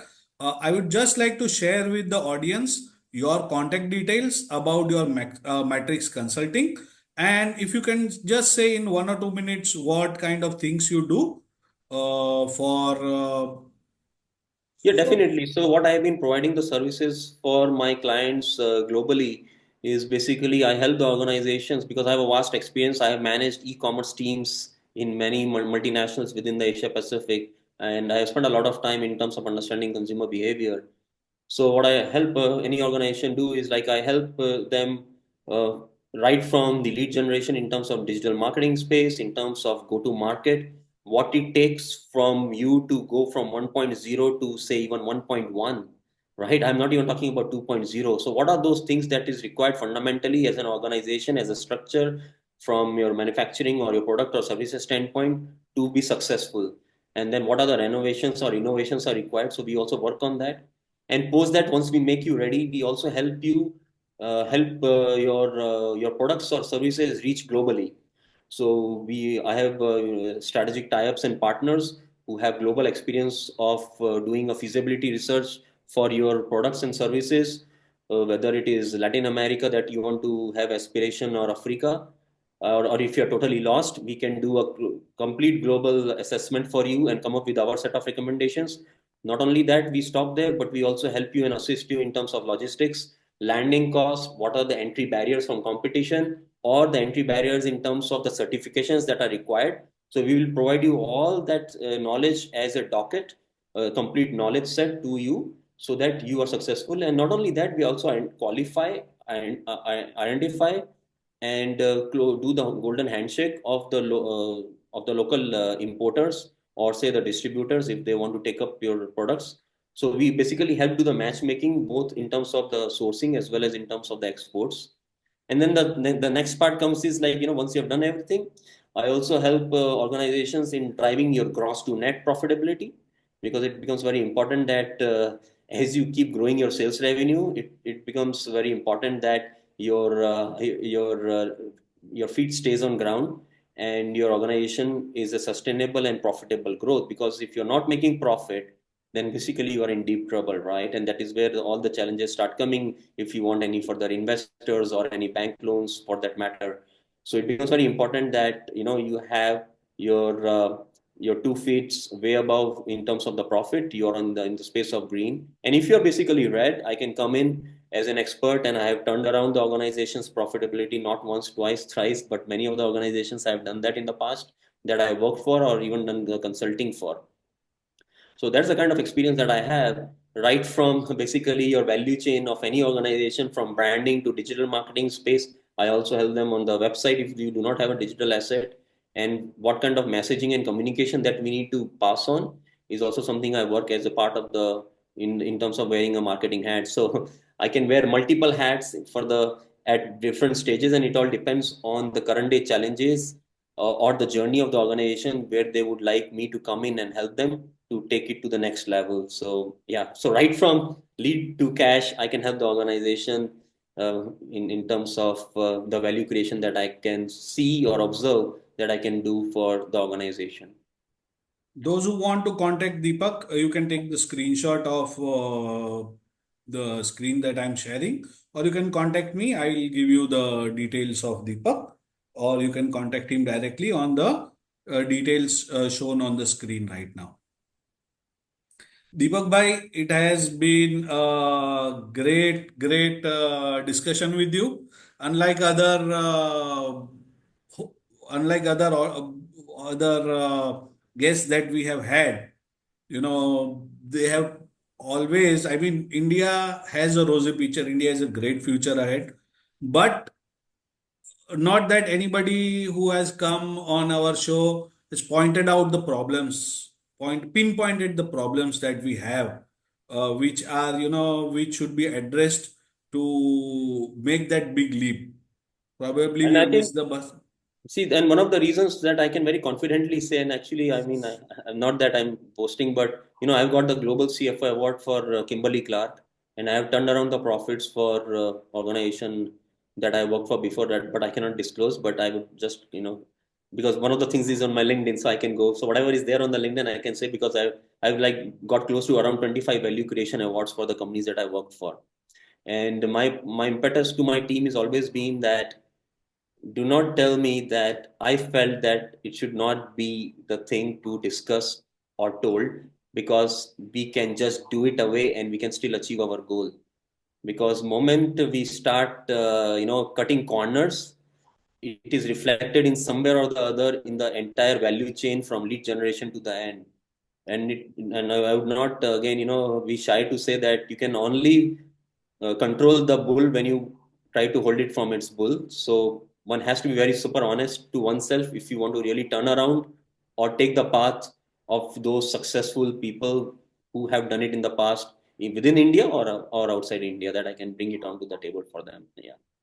If anyone has any questions for Mr. Deepak or me, we have an open mic session for around 5 minutes or so. We have already gone over time on this one, so please you can raise your hand or you can ask your question, and then we can close this discussion. If anybody has any questions, please let me know so that we can ask them to Mr. Deepak. कोई question नहीं आ रहा है अभी सो It's okay. We can give them some time. It takes some time to या process. I mean we can wait a little अगर कोई question है तो आप पूछ सकते हैं चैट बॉक्स में या फिर आप मुझे रिक्वेस्ट कर सकते हैं अनम्यूट के लिए I will unmute you and we can carry on from there you can raise your hand और you can type in the chat box Deepak, it was fascinating talking to you. One or two sectors maybe that we missed out were tourism. You said about tourism. Any particular company that comes to your mind when we talk about tourism? Well, I'm not too sure on that, like which companies are associated. Like I mentioned, I am hardly into the Indian stocks, but after reading your book, the Happy Candles Way, maybe I'll start looking into it. But I think one can open if I had the time, I would open my own company and I would just reach out to the Ministry of Tourism and say that I see all these gaps after traveling the world. I've been to close to 65 countries, and I just feel so pity that why our tourist places are like that. Whereas even if you go to Sri Lanka, it's way better. I mean, let's not even go beyond our South Asia. So that's what I think. I think any smart person, even in high school, can identify those things and go and fix. And as long as you're fixing the need, I think it can become a business. So Deepak, there is one great question. yeah, What support can you give us for semiconductor business? This would be in the national interest. So somebody is asking you, Mr. Nair is asking you this question right. that if some points that you can some ways in which you See, can what help help I can India. provide? See, what help or can provide? Let's see, like way back in 2009, 2010, I was a part of the e-governance, charter led by respected Manmohan Singh, um, and thanks to which UID and LCOT and today's date, even your court system have gone online and things like that. So I think this goes as a very broad level, stuff, and wherein I was the part of the advisory because I have seen how the countries have implemented their national ID projects and stuff like that, and I was part of the discussions as to what all things is to be done. And in that umbrella of e-governance, we discussed and we gave ideas, and I was a part of it, and I was very vocal. Participant, an active participant, you can say, wherein we gave ideas and suggestions. But if you are saying that, I mean, that is where I can try to come in and help, the government of India wherever is needed, because I've been part of that semiconductor organization and I know how Taiwan and China system works. The next part would be that I can be helpful for any EMS if you are working with in terms of that knowledge know-how. If you are struggling somewhere, we can bring in that expertise from Taiwan, Malaysia, and other places where those expertise is lying, right? Especially in semiconductors, you need, manufacturing 4.0, 5.0. Actually, it is 5.0. I think we have not really discussed the advent of AI AI in the and discussion which we were going to have, but I think because of the time constraint, we have not talked about it because AI has now become a fundamental part of, you can slow, I the mean, semiconductor we journey. can just shortly touch that base that, Right. how AI and Right. blockchain can be helpful in developing India and what role it is going to play globally. See, I mean, One last question from my side. definitely, you can always ask as many questions as you want. But see, going back to Mr. Pradeep Nair, I think he's the Yes. one who asked that question.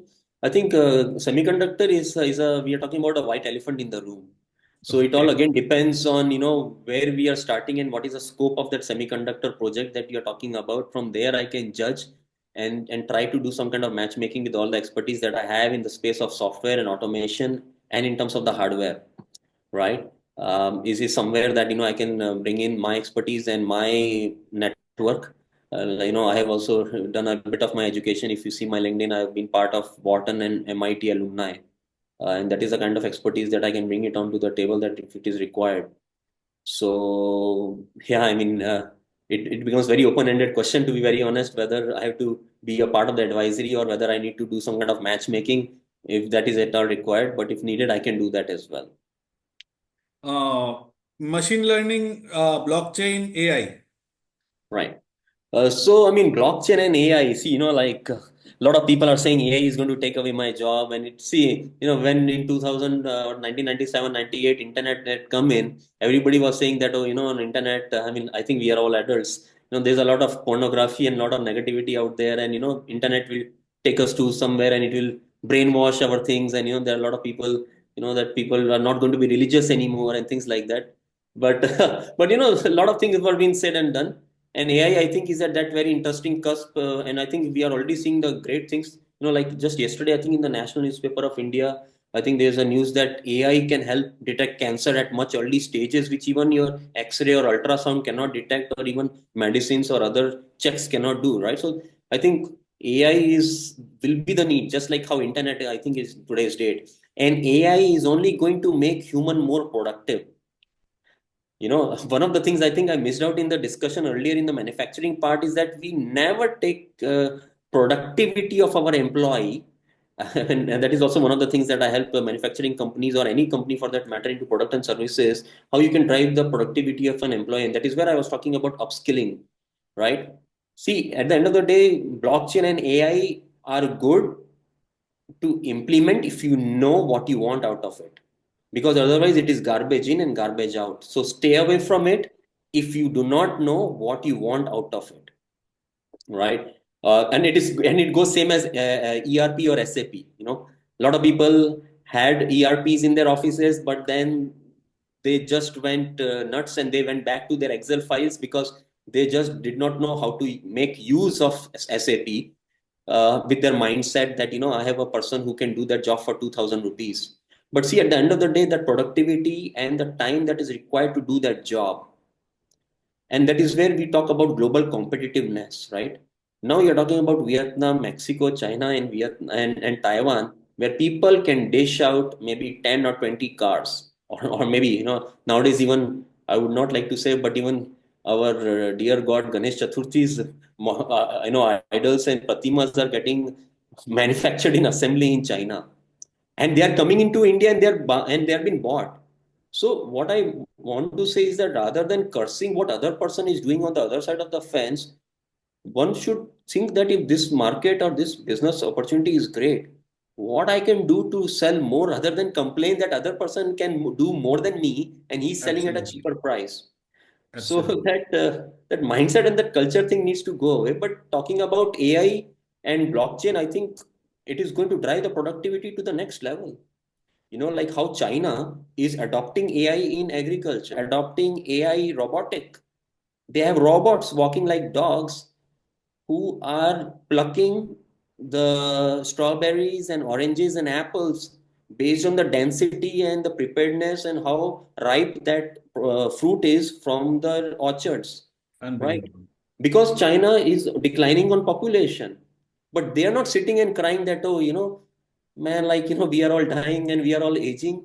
But see what they are doing with the technology. And the same goes for India as well. I think in India, what we need to do is that we have to sit and understand, considering the unemployment rate so high, we have to then choose the paths of AI and blockchain in those right places where we can see its immediate effect. But then we may be competitive in the national or city or provincial landscape perspective. But if you want to go global, and I always push the envelope of all my customers, why are you just selling in Maharashtra? Why are you just selling in Karnataka? Think global. Because only when you think global, you will start fixing your home to attract the global OEMs. And somebody raised about what's there for as an EMS. So if you keep thinking of an EMS just because there is a automotive company and they want something to be done in subcon to be done at my shop, well, if that is what it is, then we are not going to change anything and we cannot give a response to China. See, we need to really understand how China and Vietnam have taken up the advent of technology is that they did not only suffice the need of the immediate outsourcing EMS, which Taiwan manufacturers came to China, but they saw an opportunity that if we can make the product so great, why not we start selling globally? And they are so enterprising in nature, and that cultural thing is there that they have the fire in the belly to think Sun global. Tzu's Art of War is one book that I I recommend mean, that is everyone. how you have cities like Dongguan, Foshan, Zhongshan. I mean, I think I will keep on speaking the cities' name because I've seen close to 100 cities in China by now. I think the top 30, 40 cities, they are into manufacturing 3.0, 4.0. And that has not come because of government of China. That is because the aspiration of the SMEs is Wow. beyond catering to the local need, and their standards, what they have managed, right, in terms of how they reflect their floor space, the look and feel of their offices and the manufacturing, it is at another level, and that is where they have attracted global players to come into China, right? And same goes, I mean, forget China, the same goes for Indonesia in Bandung, or for that matter in Vietnam around Hanoi and Haiphong and Halong area, if we see, or in China, or sorry, or Thailand, their manufacturing and all that, there, it is like day and night difference even now. So if our SMEs have to grow, they have to really think global, and they have to think beyond their comfort zone of what they are sufficing the current need. The need of the hour is that if I can do this for X customer, just for an example, that if I am a precision manufacturer, and in the automotive space for like Honda or BMW or Mercedes, then why can I not do it for Bentley, right? See, this is what China and Vietnam and Thailand has done in the past. They will go enterprisingly walk into those doors and say, like, see, this is what you want, this is what you make. I can make it for you, and this is from my workshop. Right. And they will say, like, oh, how did you make this one so high grade, high quality? They say, like, oh, we started making for some X company and so on. And now my aspiration is that I want to be a part of Bentley or Rolls Royce. And that is how they think. They culturally they think at a very different level, and which I think our SMEs have still. I think somewhere like I have to push them that hey, you can do much better. There are fashion houses in India who have some great products. Great langa choli and great fabric and stuff like that. We are sitting on a gold mine, if I'm not wrong. We are sitting on a on a field of diamonds, but it is our own mindset and culture. We are not able to shine our diamonds, like, and the same thing is reflected in our tourism industry. Going back, which is Easy very near orders. and dear to me, because I I want tourism industry to grow and let the world know about India. But right, like we sadly go to Thailand or Vietnam or Indonesia. I mean, but that's the sad part of it. Yeah. Mr. Harish Patel has said that it was a great discussion. Thanks, Deepak and Vishal. Mr. Pradeep has again said that this was a great podcast. We need visionary like him. this will go down in our family history as great beginning, as my both sons are part of this podcast. I Great always feel comments. that my name is Deepak, and I hope I can live it to my name. And if I'm able to leave a spark in people's mind, because I really want Absolutely. India to be the part of that, because I just felt so tired and miserable, me myself being an Indian, and for the love I have, sadly, I'm taking my companies to places which are more ready than India, or maybe whether it is culturally speaking or the infrastructure wise, but it will still take a lot, in my opinion, if we want to see the mirror and say that India is the fourth largest economy. I would say it back in my own words to any of the government of India, that I think we are way behind. Yeah. Thank you, Deepak. It was great. I think we have gone around 30 minutes more than your designated time. I know Oh, that really? you have Okay. other meetings to catch. Uh, So I really appreciate. And I am sure this will not be the last time that you are coming on our podcast. We can have a specific subject maybe in future, say semiconductor or, fintech or something like that. And we can throw more light on that particular subject. This was general, global, India, China, India versus China, you can say, kind of discussion where India needs to go, what direction we need to take. We also briefly spoke about some sectors, some companies, which Right, kind and of. I mean, if there is any business idea, I have helped a lot of horecas, people, those who might be from the food industry, like hotel, restaurants, and catering. I have given them ideas for free. I mean, in those days, and even in my MBA and in my engineering school days, I remember there was this guy who used to do Xerox, because it's right outside the university of mine, because I studied in You RV College studied of in Engineering. Sardar Patel, Vidyanagar, right? No, no, no. I studied in RV College of Engineering, and it was like 17 kilometers away from the city center of Bangalore. So RV College of You Engineering were is one of. you are in Vidyanagar also. What you did there? No, I mean that was an interesting thing, but maybe for a later day. But I went for a 1 year drop because I wanted to pursue my career, because for the scores that I got in Gujarat, I was not enough. So I gave the national level exams, like I said, and I was getting Okay. medicine. I dropped that out. I went to engineering. But having said that, like I gave the ideas to that guy, and I told Okay. him, like, why are you thinking like a bania? Let's not think like a miser. Why are you not thinking of scaling it up? And in today's date, that Xerox guy has like close to 11 Xerox shops out of the Wow. many things, because he was crying on the margins, right? So I told him, like, you just think about the volume. So even before the China game, actually we started. I mean, I started in Bangalore, like, go by economies of scale and go by volume if your margins are less. So that was my and then I even helped one of the pool table. I've helped the laundromat people. I've helped skincare companies for that matter. So I've even done medical health laboratory, the largest one in Wow. Singapore. They are my client, I can very proudly say, for the laboratory tests for the hospitals and in the COVID times. So I help them on the strategy and on the pricing and the product strategy for them, because they were struggling, because every nook and corner somebody is doing a blood test. So they as a institution are struggling. So that is where we talk about brand and brand equity and stuff like that. So I have actually done the strategy and turnaround of the businesses from laundromat to pool guy to a Xerox guy and a STD PCO guy, actually. So the STD PCO guy, I gave him the idea that you should start with a Xerox thing. Hmm. And because that was a need, and he was missing out on that. And he was saying, like, oh, now in today's date, everybody's using mobile, so my STD PCO, nobody comes in.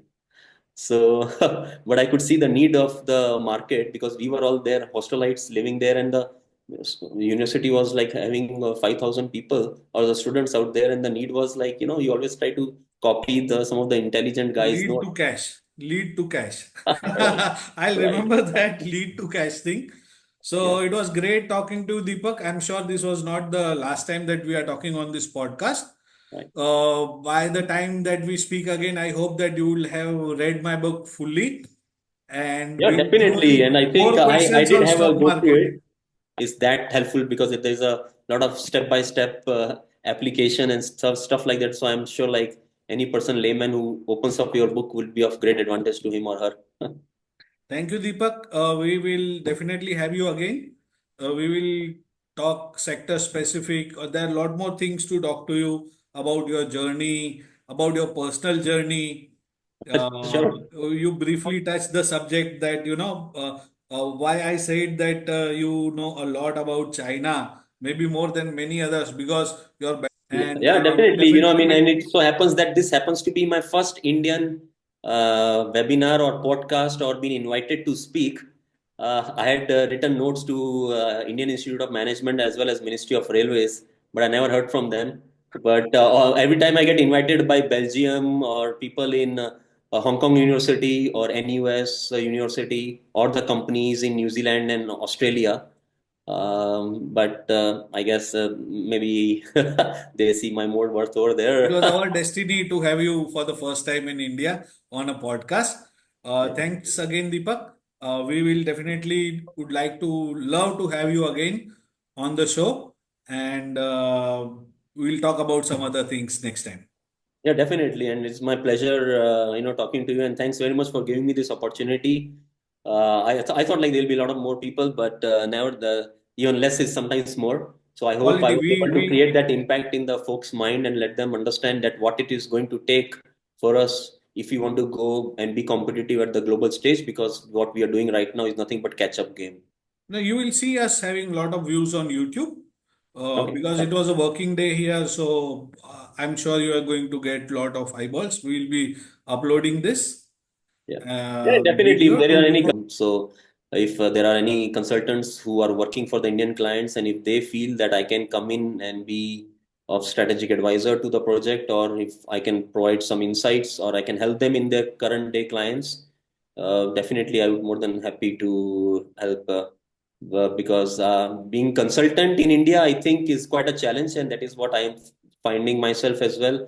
That people in the SME space, they are like quite proprietorship, and they know like I know it all, and you are just coming in, and what you're going to teach me, right? So I know this business more than you.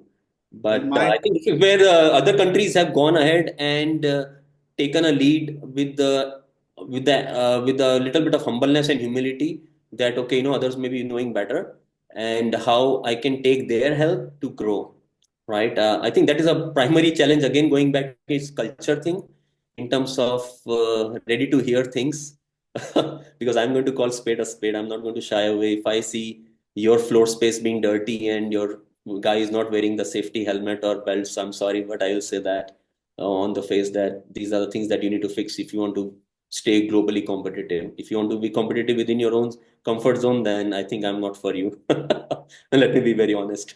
thank you, Deepak. I'll connect you with you offline for my company's Happy Candles Investment and Wellfield.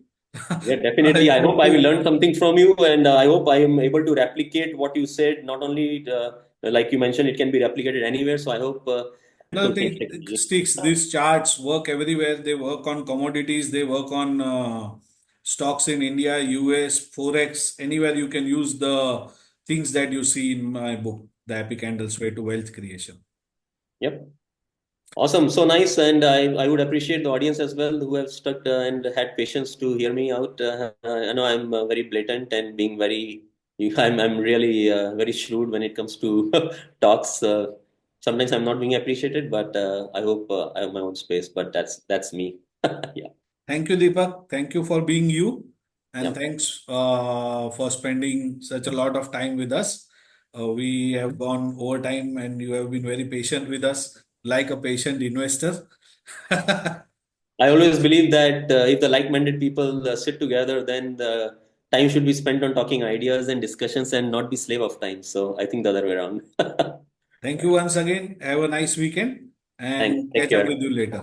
Yeah, everybody have a pleasant weekend and be safe. Take care. Bye bye. Bye. Bye. See you. And do spend time with your family. Yeah. Thank you.